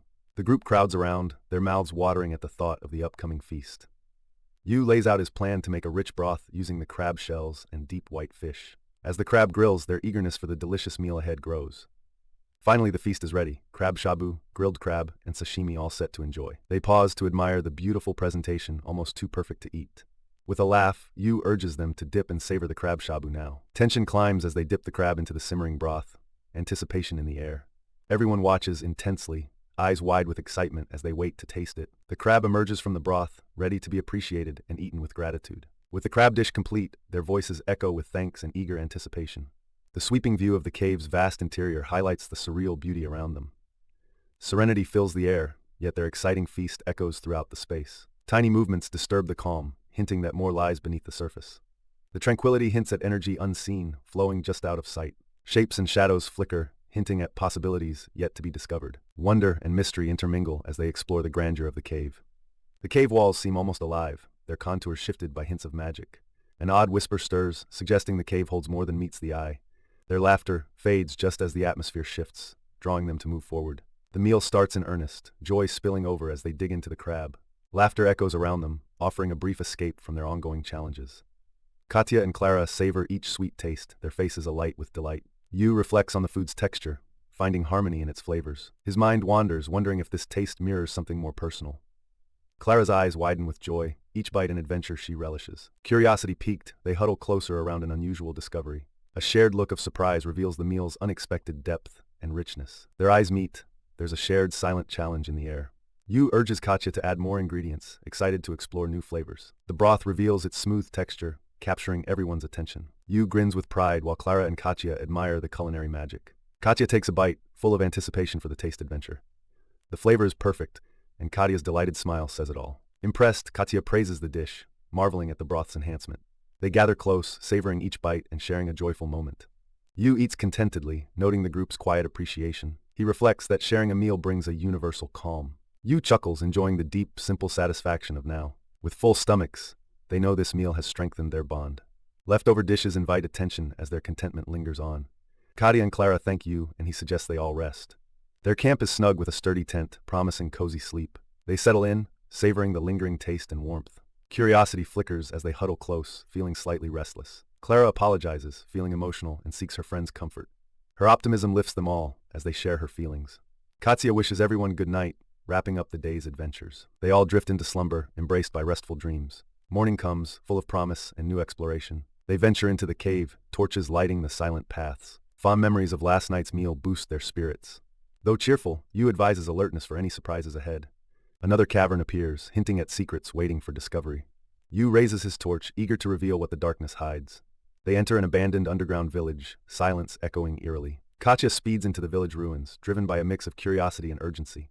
Seeing movement, she excitedly shouts out, hoping someone is still there. Her voice bounces off the empty buildings, the quiet serving as the only response. As Yu looks around the deserted village, he realizes it's been empty for a long while, making the search for the Maori seem unlikely. Signs of past life surround them, but Yu feels the village was left on purpose, sparking intrigue about why. With that thought, Yu decides they should now focus on discovering what the Maori might have left behind. Katya notices something odd and calls the group over, her excitement renewing their energy. They gather before an ancient structure, its mystery stirring up more questions than answers. A burst of magical light alarms the group. Clara watches, filled with wonder. An ancient door creaks open to reveal a secret chamber. Yu lights a torch, ready to explore deeper. The path forward is dim and feels creepy. Yu sees an abandoned desk and wonders about its story. Finding old books, his excitement grows. Katya picks one book, recognizing it's a journal. She pauses, unsure about the strange writing inside. Katya grins, sensing a big discovery might be near. Holding the journal, Katya asks Clara if she can understand the odd script. Clara, confused, realizes the language doesn't exist, making their search tough. Her magic helps her translate some parts, revealing the Maori tree's story. Overwhelmed, tears fill Clara's eyes as the history sinks in. Yu comforts her, affirming the Maori existed and met a tragic fate. Clara describes how the Maori were trapped because of a giant crab attack. With sadness, she tells how their lack of food led to their end. Seeing Clara's connection, Yu acknowledges her Maori roots with gratitude. Clara embraces her heritage, thanking Yu for his help avenging her people. Yu wipes a tear, a renewed sense of purpose washing over him. Noticing glowing letters, Yu realizes the book is magical. Clara explains the book channels spells to create magic. A giant icicle forms, showing the book's power. The group stares at the icicle, amazed by its force. Clara says the spell icicle was designed by the Maori. Yu wonders if eating the Grand Kion lets him use this magic. Clara explains this ancient magic needs consuming ancient species. They learn the Maori hid this magic knowledge for self-defense. The group excitedly talks about using the magic of ancient species, curious about what they might learn. Katia finds Yu's ability to adapt quite puzzling, comparing his skills to those ancient magics. Quiet and focused, Yu reflects on being compared to the legendary ancient species. They pore over a passage outlining how ancient magic began, tied to a heroic figure. Katia points out that the book mentions dirks, suggesting different magical outcomes. She wonders if Yu might be drawing power from demon remnants instead of the direct source. The idea that demon weapons explain Yu's power sparks a whole new train of thought. Yu is lost in thought, considering everything this new information brings to light. Katia shows faith in Yu, eagerly looking forward to unraveling fresh insights. Clara shifts attention back to the spellbook, wondering what its secrets mean to them. The journal calls on them to continue the Maori's magical legacy as revealed by the book. Clara feels the pressure, questioning her ability to live up to such a storied tradition. She doubts her magic skills, thinking they fall short of the Maori's accomplishments. Yu comforts Clara with an appreciative tone, glad they're facing this journey together. Speaking firmly, Yu tells Clara she needs to choose how to handle the Maori legacy. Yu suggests looking for other survivors to help as they travel forward. This fills Clara with determination, ready to embrace the challenge ahead. With vigor, Clara insists they all work together to find the next heir for the magic. Katia and Yu both agree, standing by her side for whatever comes next. They imagine an exciting quest, uncovering ancient magic and secrets from the past. With excitement buzzing, they look forward to returning home with newfound knowledge. Back in the bustling city, the group feels ready for new adventures and delicious meals. Inside, they dive into an intense chat about their wild journey through the White Desert. Stories of battling magical creatures in freezing lands unfold. Alicia listens closely, thinking it surely sounds like a grand adventure. She muses about writing down these escapades for everyone to enjoy. Yu takes in Alicia's idea, considering everything they've been through. Their adventures build strong ties through shared experiences and future dreams. Even without sharing their feast, the team bonds over their tales. A sudden memory makes Yu laugh and sparks curiosity among them. He mentions demon materials, which lights a fire of excitement. They marvel at the demon materials spread out before them. Excitement dances in their eyes as they imagine the possibilities. Detailed descriptions of the materials stir even more interest. Yet a slight unease begins to sneak in. There's a buzz about turning these materials into weapons. But realizing the restrictions ahead damps their spirits a bit. They're determined, brainstorming other ways to make it work. Remembering their duties adds pressure to their choices. Curiosity mixes with suspicion as they assess their connections. Yu feels relieved, thinking they found a reliable ally. She has a flicker of doubt, wondering if trust can be so simple. He suggests that trust might only stretch so far. She stays quiet, reflecting on what this could mean. His open hand seeks assurance, but her eyes close, uncertain. As they voice unity, a bit of uncertainty trails behind. The sound of steps prepares someone to take the lead. She urges everyone to focus, knowing their mission is urgent. With guidance in mind, Yu is asked where they should head next. Yu stands tall, announcing that their next stop is the Plateau of Brilliance. Outside, the group gathers, ready for the adventure that lies ahead. Inside a lively tavern, whispers fly about CL joining the quest for the plateau. A young woman at the bar drifts into deep thought, weighing her part in the mission to come. Clara shares something intriguing from the magical book she's been studying, her curiosity piqued. As the group listens, Clara highlights a note about a well-known figure from the past. Her finger moves to a part discussing a family connected to the author, implying deeper ties. A hint of emotion appears in Clara's eyes, touched by the author's concern for his friend's family. Yu scans the text, reading about the Plateau of Brilliance, famous for both its allure and danger. The name rings a bell with everyone, hinting at the plateau's well-known yet mysterious status. Described as a place with layers of powerful creatures, the plateau presents a formidable risk. The group learns of a curse rumored to cause deadly symptoms, adding a serious threat to their mission. Yu wonders if the curse is like the altitude sickness from his world, trying to make sense of it. Clara wishes they could just blame air density, not wanting a real curse to be the culprit. Yu suggests it could be something else altogether, earning Clara's respect for his thoughtfulness. The group turns their focus to the summit's glow, known more for its strange aura than its perils. Clara comments on the conflicting stories about reaching the summit, enhancing its mythical aura. Despite unknowns, Clara's excitement grows, matching the enthusiasm Yu can't quite hide. Clara explains how adventurers are drawn yearly to the plateau, each seeking their own challenge. Yu is intrigued by the chance for discovery, especially since the summit is still unconquered. They prepare for the journey, Yu thinking ahead to the strong monsters they might encounter. With excitement and determination, the group picks the plateau as their next adventure. As night falls, they decide to rest up, setting their minds on what lies ahead. Settling into shared rooms, Yu and Katia consider the adventures awaiting them. Clara quietly voices her worries to Yuu, mentioning Demetrius in tomorrow's meeting. She insists on keeping her Maori roots and abilities a secret from Demetrius. The next day, Demetrius praises their decision to take on the Plateau of Brilliance. He talks up the legend's mysteries, encouraging them despite Yuu's cautious reply. An explorer demands a trade, pushing Yuu to think about taking bolder steps. Clara nudges Yuu to leave, promising to bring back a souvenir for their host's hospitality. Trusting Alicia, Demetrius assigns her the task of keeping the group safe.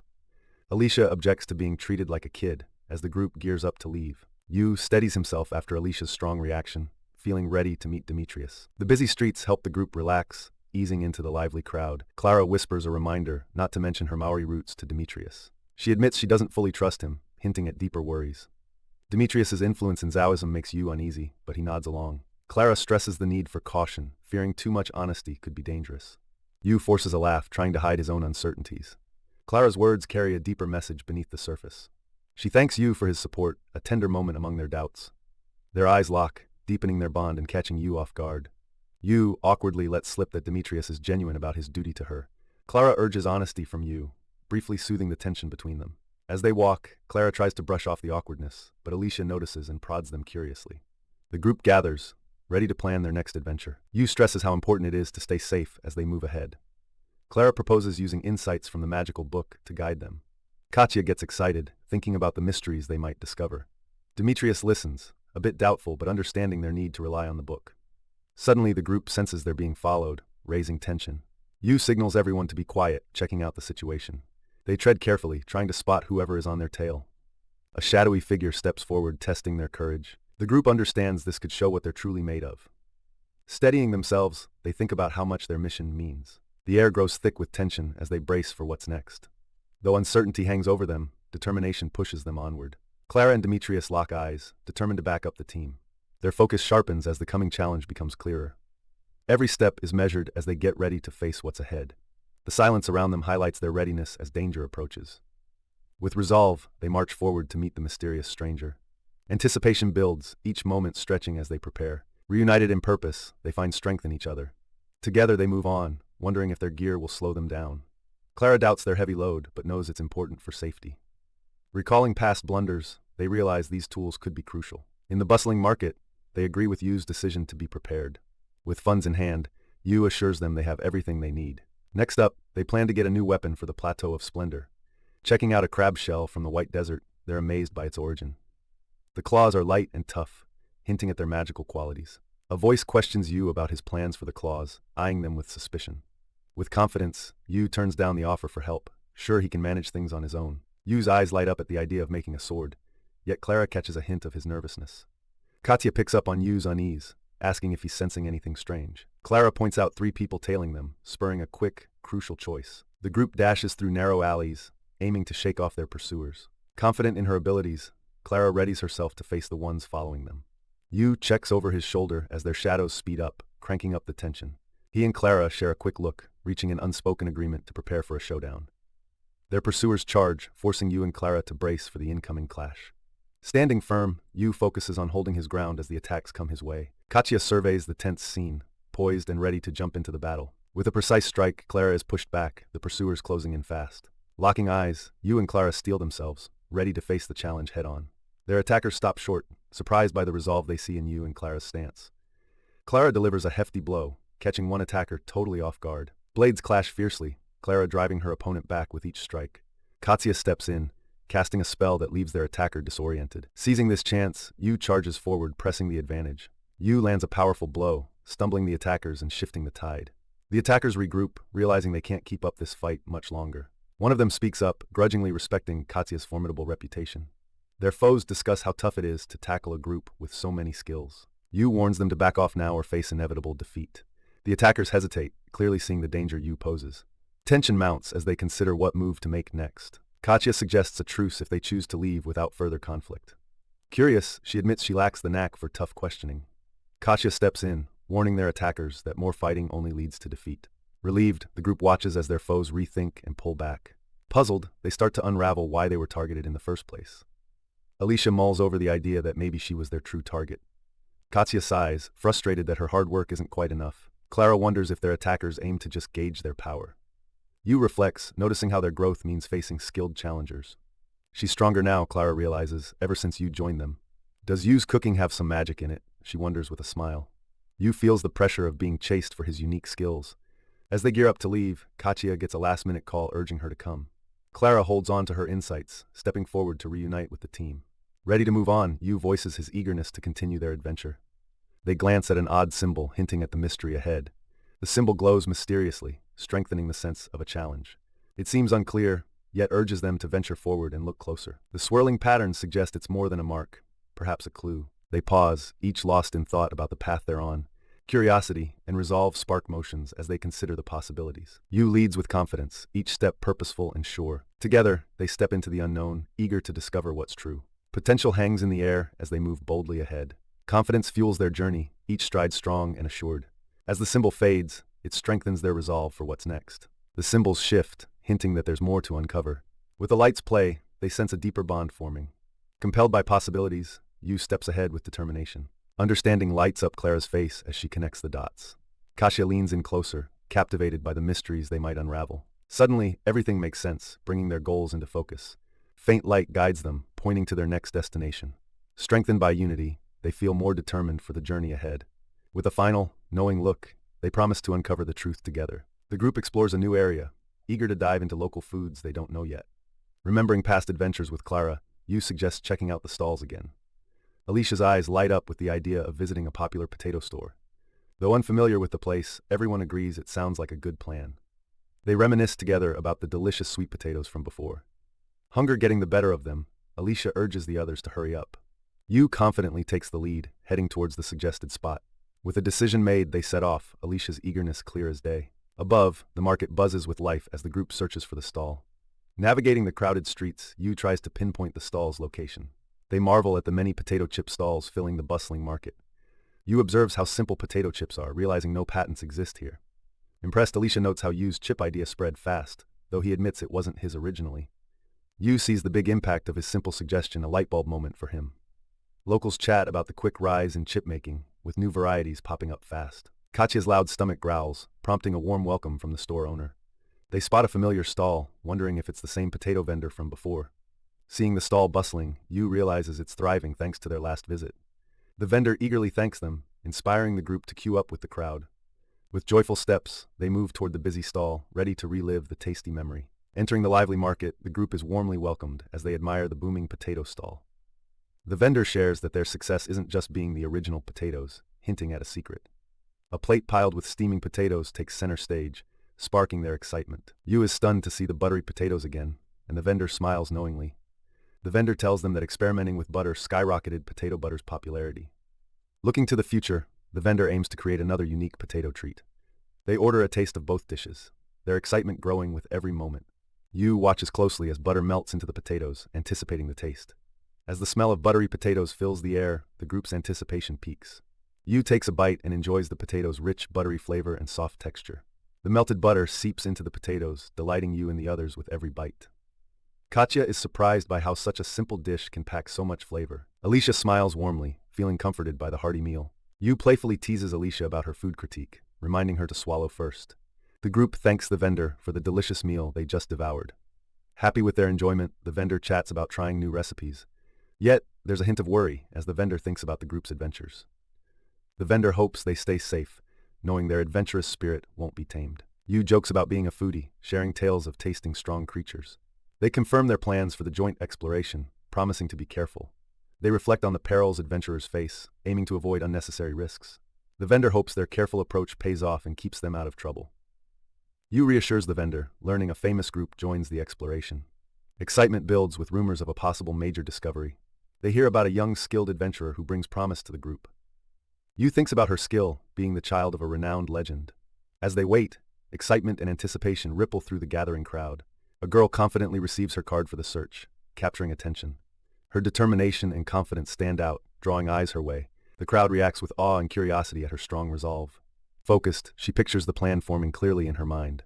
A subtle tug on a sleeve silently asks for notice and connection. Yu turns surprised as Clara looks up at him expectantly. Understanding the moment's weight, Yu acknowledges the need to reach the summit first. Clara is determined to protect what's precious by finding her roots. With a confident grin, Yu promises to guide them to their goal.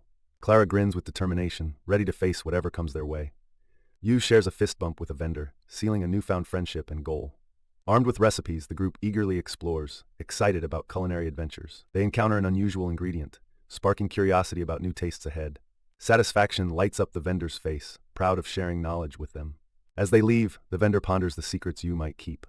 Clara and Yuu's group discovers chocolate-covered treats, filling them with excitement. Yuu shares how he stumbled across these delights during a trip to the market. Eager to share, he offers everyone a taste before they head to the guild.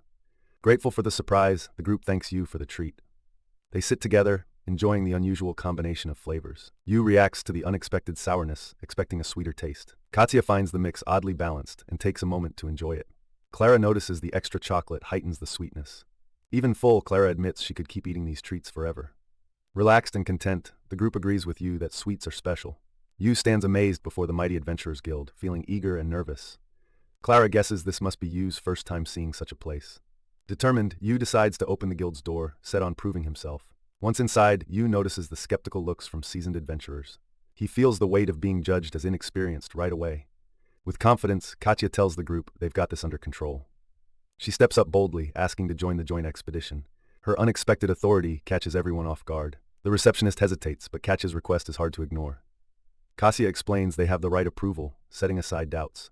She displays their authorization confidently, easing any tensions. With everything sorted, they're officially in for the upcoming quest.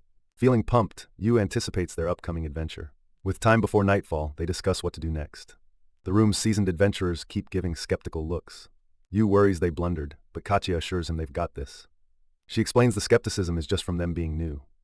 A tough adventurer comes in, arms crossed, evaluating them closely. Yuu challenges the idea that they're unprepared and argues that teamwork lowers the risk. The joint quest promotes working together, making sure everyone stays safe even when things get tough. With calm confidence, Katya points out that understanding their strengths can ease any doubts. She warns that treating the journey lightly puts everyone at risk, underlining the need for caution. Other adventurers voice concerns that Yuu's group might slow them down. Clara feels underestimated, annoyed by the assumption that looks equals skill. A seasoned adventurer advises Yuu's group to back out to avoid harm due to inexperience. Yuu realizes they're talking to a veteran, understanding the weight of her advice. He assures Ciel Francel they'll be careful, recognizing her skills and reputation. Katya encourages her friends, signaling it's time to press on despite the tension. Though still peeved, Clara decides to not let appearances dictate their perceived abilities. While getting it, Katya insists that their actions, not words, will show their true worth. Irritated but determined, Clara states they may look young but their skills speak for themselves. Katya reflects on her Temple Night days and the struggle of adapting to tough environments. Yuu respects the veteran's caution as he considers the seriousness of their mission. The group discusses how relying on experience can outweigh age in dangerous quests. A sudden memory gives Yuu a strong sense of determination. Katya connects the name Francel to a lineage known for honor, appreciating its significance. She sees the need to play the bad guy role to keep everyone safe. Different group members find motivation in both adventure and exploration. Katya warns against acting like tourists in these dangerous zones. Tension climbs as they notice hostile looks from veteran adventurers. With determination, Clara suggests proving their strength to change opinions. Energized by Clara's words, Yuu eagerly promises to prove their worth. Katya confidently affirms her belief in the group's ability to succeed. Inspired by Katya, Clara decides to trust more in her magical powers. Clara feels a growing strength with her supportive friends surrounding her. Together with her friends, Clara is confident in her ability to become powerful. The mission wraps up with a thoughtful note from the creator, looking back on how far the project has come. Someone shows off a dish, proud of their cooking skills and the joy meals can bring. The group stands before a towering mountain, their excitement for the journey written on their faces. Yuu points out that they should get on the ship early to beat the crowded rush. Katya decides a quick nap won't hurt. She trusts her friends will wake her up. The others wish they could fall asleep as quickly as Katya does, envy in their voices. Someone recalls an earlier adventure where they had to keep the bugs at bay. Katya talks about setting barriers, but admits a few bugs find their way in. Her curiosity piqued, Katya asks to see Yuu's new sword. Yuu shows them the legendary Grand Kion sword, leaving everyone in awe. Everyone's amazed, captivated by the sword's beauty. They admire the sword's unique crimson glow, taken in by its look. Katya, practically bouncing, asks if she can hold the impressive sword. She eagerly examines the sword, fascinated by its unfamiliar design. Yuu explains it looks like a katana made naturally from the material's strength. He once thought katanas were common here, piquing curiosity about their origins. Katya gives back the sword with thanks, impressed by its craftsmanship. Holding the sword inspires Yuu to learn new skills, feeling its legendary connection. The talk swings to creatures, suggesting that their old power might still be untapped. They wonder if creatures could have hidden strength they're not aware of. Yuu reflects that raw material isn't strong alone, it needs purpose and change. A sudden thump echoes through the room, snapping everyone's attention back. A figure steps forward with determination, eyes full of resolve and anticipation. Yuu knows it's time to head outside, his whole body buzzing with excitement. They gather on the ship deck, ready to face whatever the open skies bring. They look across the wide ocean ahead, their journey finally beginning in earnest. The plateau of splendor comes into view, full of mysterious promise. As they sail on, Yuu thinks about leaving familiar places behind. With high spirits, they charge toward new adventures, fired up and ready to go. Yuu gazes at the horizon, feeling a surge of determination as the plateau of splendor approaches. Their ship sets sail, and excitement builds for the adventures waiting ahead. The sails fill with wind, pushing the ship forward with speed. Sunlight sparkles on the water, lighting a bright path before them. Yuu stands at the helm, his grip on the wheel reflecting his resolve. Katya joins him, amazed by the endless horizon stretching out. Clara excitedly points as a distant landmass grows on the horizon. Alicia feels a rush of excitement and moves to join the others at the bow. The shopkeeper bustles about, making sure everything on deck is secure. Randall Demetrius checks the charts, nodding as the course stays steady. They all share a silent understanding, united in their purpose. Hearts set on adventure, they push toward the plateau of splendor.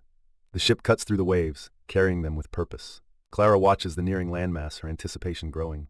Randall Demetrius checks their heading again, confident it's correct. Yuu's firm grip on the wheel shows his unwavering resolve. Katya, grinning widely, joins Clara at the bow with bubbling excitement. The group gathers closer, sharing a determined silence full of hope. Together, they sail onward, ready to uncover the plateau's secrets. Their adventure kicks off as they set eyes on the mountains reaching into the sky. The young group stares at the mountain peak, where something mysterious sparkles. Katya, eyes shining with excitement, points out the treasure glinting up top. Yuu, determined and ready, gathers the group to tackle the mountain. With high spirits, Yuu checks their plan while Clara admires her reliable gear.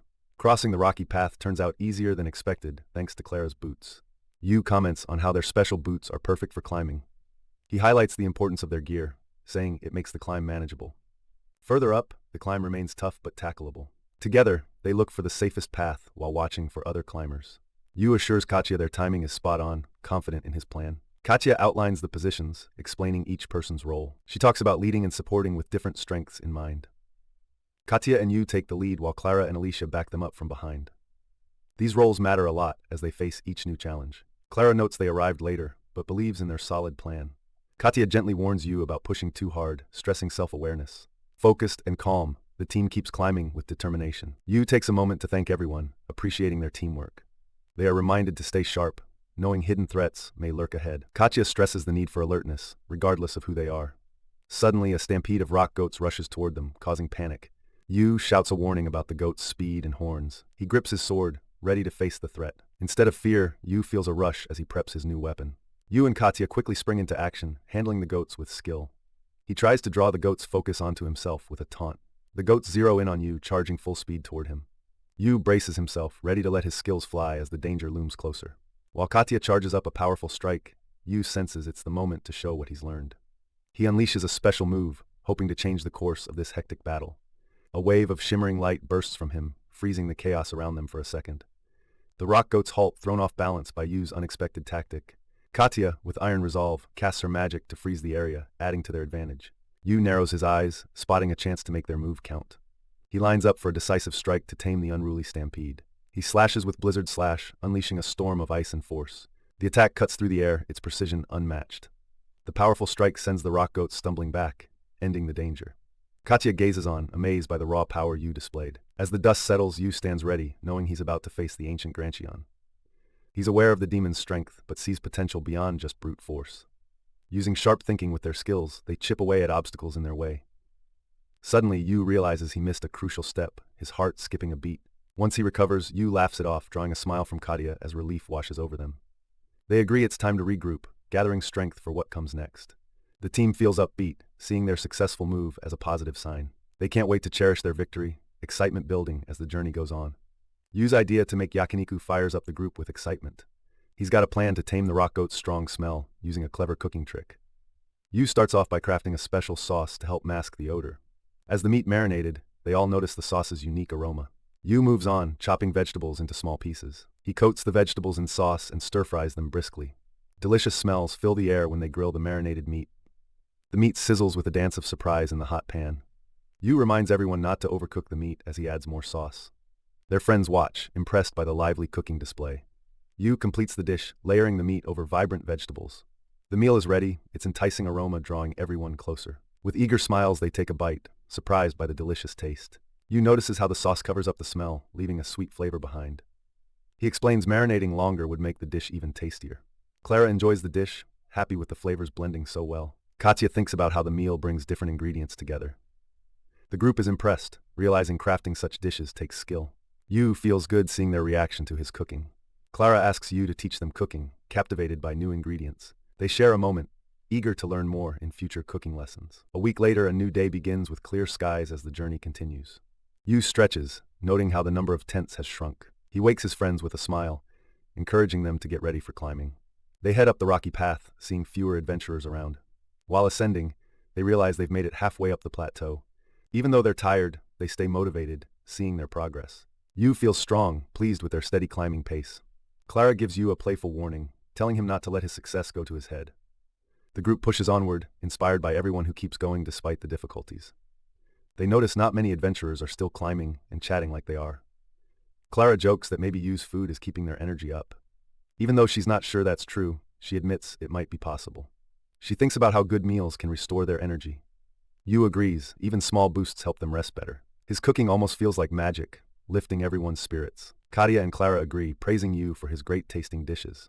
A sudden scream from behind catches their attention and raises alarm.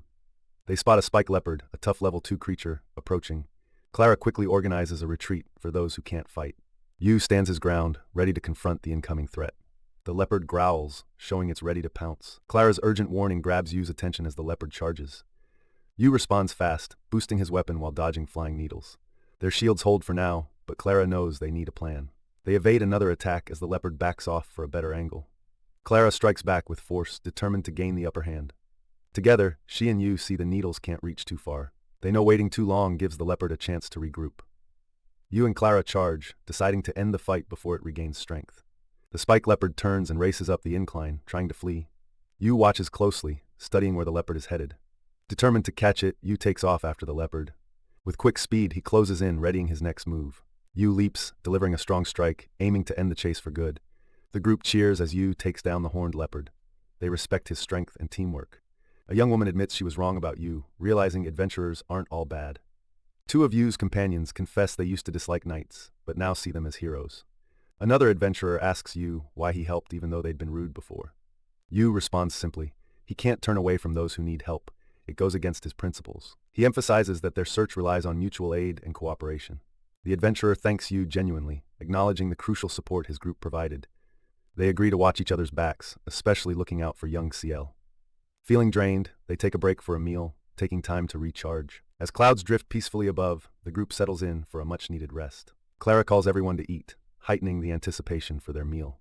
Yuu sheepishly admits the dish wasn't his creation, but he's happy to have cooked it right. He reveals the meal, proudly calling it horned leopard ban style. Impressed by the dish's look, everyone eagerly waits to dig in. They begin eating, thankful for each delicious bite of Yuu's expertly made dish.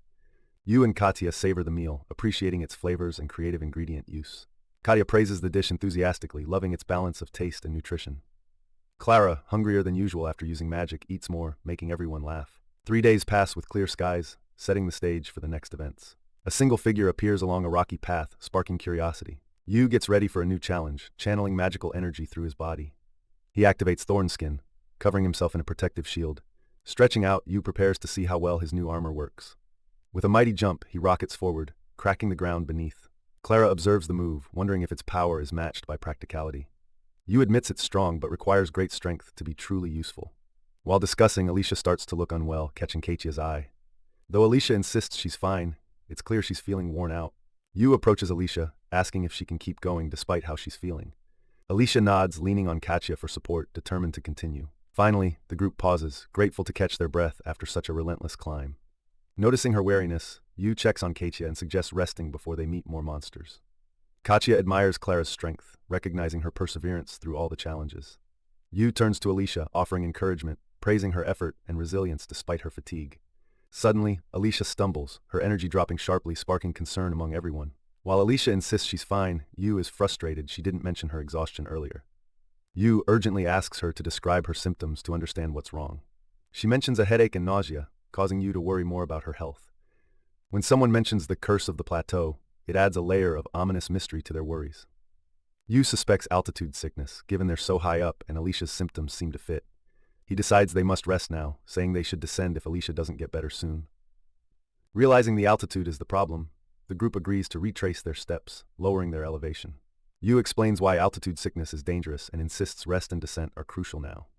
Apologizing for snapping earlier, Yu leads them toward a sheltered spot to rest. Alicia thanks Yu, promising to speak up as soon as she feels any more issues. Suddenly, the distant clang of battle pierces their calm, snatching everyone's attention. Alarmed, they dash toward the noise, instinctively ready for action.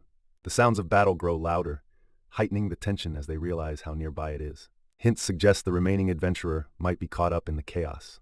Yu spots Ciel in the commotion, making them all hurry even more. With uncertainty swirling, Yu pauses when Clara looks to him for direction. Considering their options, he thinks maybe Alicia can rest while Ciel handles things. Yet an uneasy feeling lingers, keeping his concern alive. Driven by this nagging doubt, Yu decides they should at least take a look. Sneaking carefully, Yu peeks around the rocks to see what's happening. He stumbles upon an unexpected scene, puzzled by what could have led to this. A comrade falls hard, hurt bad as Yu and the crew hurry to help. Right there, a huge monster towers menacingly, ready to strike. Yu rushes in bravely, aiming a mighty hit at the fearsome beast. The fight ramps up when Yu lands a hit, but the monster stands strong. Clara looks after their wounded friend while Yu faces a critical choice. They learn this foe is a strong demon, with stretchable arms needing tricky combat.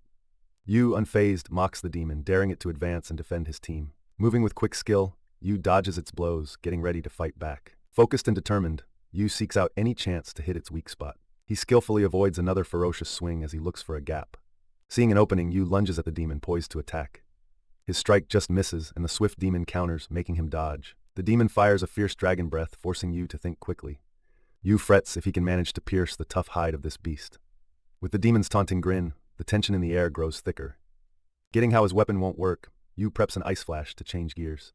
Juggling offense and defense, Yu stays on edge while casting magic. The demon's fast moves keep Yu from locking onto his target well. Thinking of Katya and knowing Clara needs guarding, Yu can't lose track. Resolved, Yu knows he must solo the demon before he's out of steam. Yu notices the demon's palms are weak spots and frames a new plan. He charges ahead, set to exploit those openings before they vanish. Yu braces himself as the demon's spiky skin readies to answer back. Defiantly, he moves in close, challenging the demon's defense head-on. Blast after blast echoes as Yu's attack slams powerfully. Through the rubble, Yu stands steady, evaluating his successful hit. With a light chuckle, Yu ponders the oddness of not devouring his win. Checking how everyone is, Yu asks about Alicia and Ciel's conditions. The scene is quiet as bits of rock settle into place, echoing the fight's end. His friends reassure him that Alicia's breathing is improving with some rest.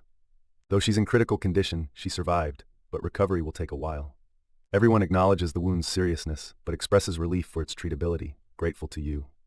Seeing Yu's fatigue, a friend suggests setting up camp to ease his burden. Their injured ally thanks Yu, aware of his exhaustion matching her own. Yu downplays it, playfully wondering if Clara might be more tired than he is. Clara is determined to give a bit more, even when warned to avoid overworking. Acknowledging her weakness, the ally agrees with Yu's advice to rest. Realizing the effort to save her, the ally gives credit to Clara's energy. A knowing smile spreads, symbolizing the patience needed for full healing. Yu warns against rushing recovery, while leaving a question floating. He reassures the ally, emphasizing the importance of mutual support. With a grin, Yu admits once misjudging the ally as unfriendly.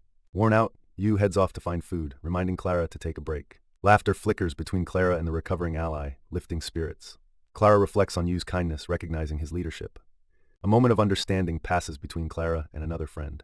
With a peaceful smile, the ally agrees, appreciating their camaraderie. Under the stars, Yu reaches out, offering food to a hesitant friend, wondering if they'll eat together. The dish, demon meat rice, is unexpectedly a true energy booster. Alicia and Katya dig in, feeling rejuvenated, and they thank Yu warmly. Yu offers seconds, but Ciel declines at first, thankful for earlier help. Hunger finally breaks Ciel's resolve, leading to accepting Yu's offer. They recall hard times, having eaten snake meat before. The snake soup's texture is surprising, yet they bravely finish it. Ciel admits it's tasty, hinting past actions were more about keeping distance. Reflecting, Ciel confesses pretending to protect themselves as an outsider. They share a fear of losing friends and the urge not to be a burden. Discussing emotions, envy is revealed as a reason they drifted apart. Recognizing past errors, they exchange names, cementing their friendship. As talk dwindles, a yawn signals it's almost time for sleep. Walking under the stars, Yu praises Clara's efforts, building mutual respect.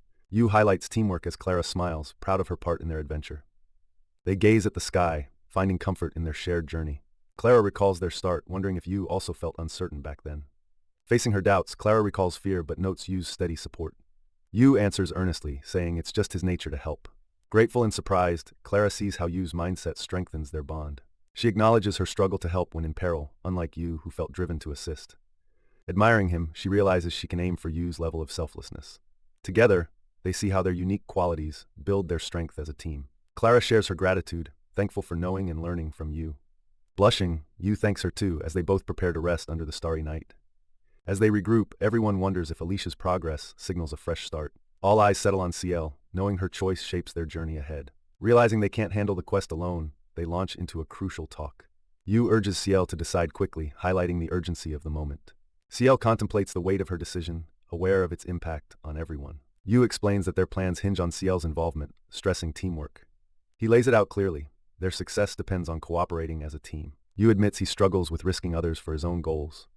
But if Ciel trusts in them, new doors might open. Yuu reaches out in friendship, reaffirming Ciel's role in the group.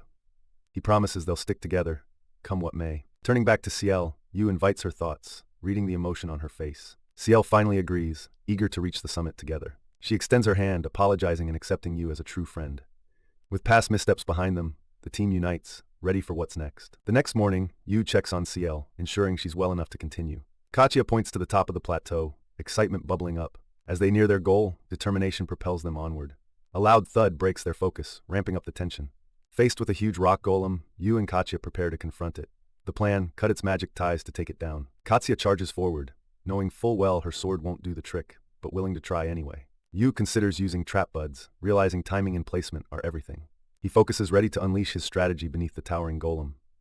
With focus, Yuu casts the trap bud at the golem's base. The trap bud goes off, making the golem teeter and crack. Spotting her chance, Katya praises Yuu, aware that speed is crucial now. With a sharp swing, Katya slices through the lingering threads of magic. The golem crashes down, a heap of stones marking their victory. After the dust settles, Yuu and Katya share a laugh, relieved. Yuu notes their improvement, almost like they're seeing a new world. Surviving such a tough foe makes them realize just how strong they're becoming. It's amazing that just the two of them took down the golem, teamwork at its best. Wanting to keep their powers a secret, Yuu asks Katya to stay quiet about them. Katya is taken aback, considering how rare it is to meet someone with such skills. Yuu's powers really stand out, showing just how strong he might become. Katya thinks about her own abilities, not thinking she's ready for higher rankings just yet. Clara quietly says her healing magic isn't that great, not realizing how much she helps. Katya suddenly points, hinting they found something new or important. Ciel's eyes show she suspects there might be more going on than it seems. Finally waking up, Ciel looks around, confused, clearly worn out from before. Alicia mentions Ciel's odd ability to sense things, even while asleep, which could be helpful. Ciel admits she underestimated Alicia's simple explanation and apologizes. Injured and unsure, Ciel wonders if she can really help the group, showing her doubts. Despite this, Ciel makes up her mind to try harder and not give up. Reflecting on her worries, Ciel shares a hopeful remark, lightening the mood. Filled with fresh determination, they press on toward the challenging summit ahead. The group gazes at the shimmering landscape, its beauty sparking their curiosity. They think about how much they rely on each other's strengths in this mysterious place. Ciel imagines what might be ahead, her mind running wild with possibilities. Their thoughts drift to treasures as bright as gold, fueling their fantasies. While chatting, they tease Ciel about her thoughts on the magical aura of the land. Surprisingly, Ciel admits she believes a legendary sword is hidden in this place. Their excitement grows at the mention of the mythical weapon, leaving Ciel blushing. Everyone is caught off guard by Ciel's dreaminess, showing a different side of her. The group shares their dreams, while Yuu reflects on his own adventurous hopes. They ponder about treasure, thinking about what truly drives them onward. Yuu admits food always brings him joy, a simple truth that surprises his friends. Ciel agrees, saying their quest's answer lies ahead, motivating them forward. Feeling united, the group steps closer to the mysterious plateau, ready for what lies ahead. They push through the mist together, determination guiding each step. Fields of shimmering plants appear, a mesmerizing and unexpected sight. A narrow path through the vibrant plants seems to invite them to explore further. Clara marvels at the view, comparing it to a mythical kingdom as they notice the light's source. Katya sees a river and observes something strange about the mana-emitting plants. Sensing Yuu's sudden tension, Ciel questions him about these odd plants. Understanding dawns on Yuu, shocking him with the importance of their discovery. He bursts out with excitement, realizing the plants are actually rice. Ciel and the team share his surprise, recognizing the shimmering plants as food. Laughter erupts among them, amazed that the sparkle turns out to be rice. Katya notices different perspectives within the group, keen to learn more. Yuu encourages them to focus on their mission, ensuring the rice's safety. Despite some irritation, they agree to move forward with the plan. The realization strikes that rice indeed holds huge value in this place. Yuu wonders if someone lives here, given the perfect conditions. Ciel hints at their mission, opting not to reveal all just yet. They spot something glimmering in the distance, piquing their curiosity. As they approach, a hidden cave entrance comes into view beneath the rocks. Katya suggests the cave might hold clues since nothing up here hints at civilization. Out of nowhere, a gust of wind sweeps past them, adding to the mystery.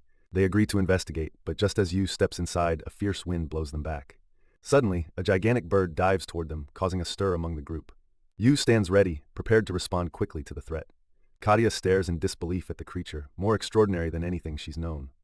The bird circles above, its vast wings casting a shadow over them. Understanding that the wind is magical, they brace for whatever might come next.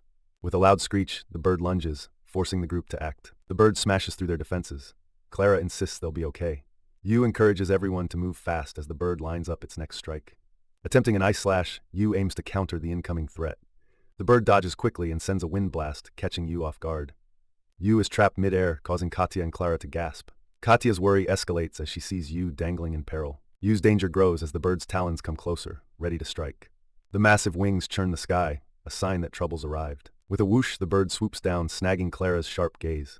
It lands with a thud, prompting Ciel to make a bold move. Yuu is swept off his feet by the wind, caught off guard. The group's nerves are taut as they see the bird returning. Yuu braces himself, using Thorn Anchor as the rice flies at him. He swings an ice slash, but frustration mounts when he misses the darting bird. Another dive comes from the bird, making Yuu's shots almost impossible. Ciel casts Icicle, buying the group a quick breather. Yuu weighs their next move, thinking about another ice flash attempt. Together, Yuu and his friends face the threat with renewed resolve. Yuu tells Clara to try another icicle, hoping to fend off their foe. Ciel and Yuu lock eyes, ready to defend their ground. Clara hesitates, unsure of what power her magic might unleash. Realizing the risk, she chooses to use the full power from her spellbook. Yuu and Ciel launch their attacks, unwilling to hold back this time. With a shout, Yuu releases a strong ice flash, aiming to halt the bird. But the bird dodges yet again, surprising everyone as they regroup. Ciel watches Yuu's stamina, amazed at his repeated efforts with ice flash. Clara reflects on her own magic, pondering what else she might achieve. Lacking rocks, Yuu grabs a knife, confident in his improvised plan. Seeing a chance, he readies an ice flash with all his strength. The bird dodges, keeping up the attack. Breathing hard, Yuu acknowledges the exhaustion from this battle. Clara sees the swirling wind magic gathering around the bird. Determination marks her face as she prepares for what's next. The dangerous whirlwind captures Yuu and Ciel's attention. Clara launches a mighty icicle, aiming to shift the battle's outcome. She hurls a massive icicle at the bird, hoping it will tip the scales. But it misses, and Clara feels a wave of disappointment wash over her. The bird remains fierce, its glare unwavering despite the close call. Yuu and Clara dash forward, determined not to let up their attack. They leap high, a daring move that catches the bird off balance. For a moment, they sense victory is within their grasp. Clara strikes first, her confidence soaring as the battle turns. Yuu quickly follows, using the opening to land a precise blow. Clara feels her energy fading and worries about the landing ahead. Ciel steps in, catching Clara and ensuring she lands safely. Clara, grateful and exhausted, ponders on their teamwork and close escape. She thanks Ciel, realizing how everyone played a vital role in this fight. As relief settles in, they appreciate what each brought to the battle. Ciel thanks them too, and Yuu suggests they celebrate together. With cheer and energy, Yuu proposes a feast to mark their victory. Even tired, Clara smiles and quickly agrees, buoyed by the idea. Their minds turn to future adventures, a feeling of hope taking hold. From afar, an unknown figure observes, hinting that more challenges await. Katya pushes aside the tension, focusing instead on the happiness they share now. Together, they look forward to their next great meal adventure. The group gathers for a meal, excited and chatting about the food Yuu has prepared. Yuu proudly introduces the dish as the Peng Charshu rice bowl, his specialty. Katya is drawn to the gleaming rice bowl, captivated by its presentation. With a bright itadakimasu, everyone digs in, ready to savor each bite. Yuu explains that the rice is like a hidden treasure beneath, just like bread. Their first bites are delightful, the flavors blending in perfect harmony. Clara enjoys the dish's soft, rich flavor, admiring its delicate balance. The rice ties all the flavors together, creating a surprising taste sensation. Katya observes the mix of sweet and savory elements in the dish. Clara finds the rice just okay by itself, but incredible when paired with the meat. Yuu muses about the exciting flavors, realizing he has much to learn about his friends and the world. Curious, Yuu picks up another bite, enjoying the moment's simplicity. This food sparks warm memories, momentarily making Yuu feel at home. Sharing a taste of comfort from Earth fills the group with a sense of wonder. With heartfelt gratitude, they thank Yuu for this special meal. Content and satisfied, Yu suggests taking a break before they continue on. Noticing Katya's thoughts elsewhere, Yu gently asks what's on her mind. Katya shares her worry that nothing seems to change, despite their hard work. She reflects on how their earlier efforts might go unnoticed by others. The group rallies around Katya, their combined resolve stronger than ever. With a confident smile, Yu tries to ease Katya's concerns. Clara adds her support, reminding Katya they are in this together. Katya smiles softly, buoyed by their shared strength. Energized, they embrace their bond and prepare to forge ahead. Their journey continues under an open sky, filled with hope for new adventures. Approaching a cave, the group cautiously checks its entrance. Feeling confident after the inspection, they decide to venture inside. Curiosity leads them down the straightforward path within the cave. At a dead end in the cave, the group wonders about secrets still hidden. Katya feels there's more to uncover, her gut telling her there's a clue nearby. They find the remains of a family, with a tattered book marking their presence. Clara sees it's a Maoru book, hinting at a sad link to their quest. The book's description reveals ties to the Maoru family, deepening their mission's meaning. Katya connects this to the giant demon bird known as Wilda. Understanding dawns as they realize the family fled from the Sky King. Yu notices Clara's silence and asks what's on her mind. Clara admits she's sad, weighed down by the book's history. A glimpse of the past shows their brave fight against Wilda's rule. Hate-filled words in the book reveal the depth of their despair. Yu comforts Clara, saying their journey still holds meaning. Katya points out they've solved a mystery that many failed to uncover. Clara reflects on their journey, grateful for all they've learned. Yu acknowledges their trials and jokes about how defeating Wilda helped. He suggests that avenging the Maoru is enough, questioning more grief. Clara nods, wiping her tears as their shared mission unites them. She promises to honor the Maoru, keeping their memory bright. They think about what's next, wondering if missed clues remain in the book. Clara thanks Katya, resolute to keep going despite hurdles. As they press on, Yu holds a pendant as a symbol of unity. Ready to leave, Clara vows to carry the Maoru's story forward. She feels the calming embrace of Maoru spirits around her. With newfound strength, Clara leads toward the cave entrance. Together, they venture deeper into the cave, ready for what's next. Please support the official release.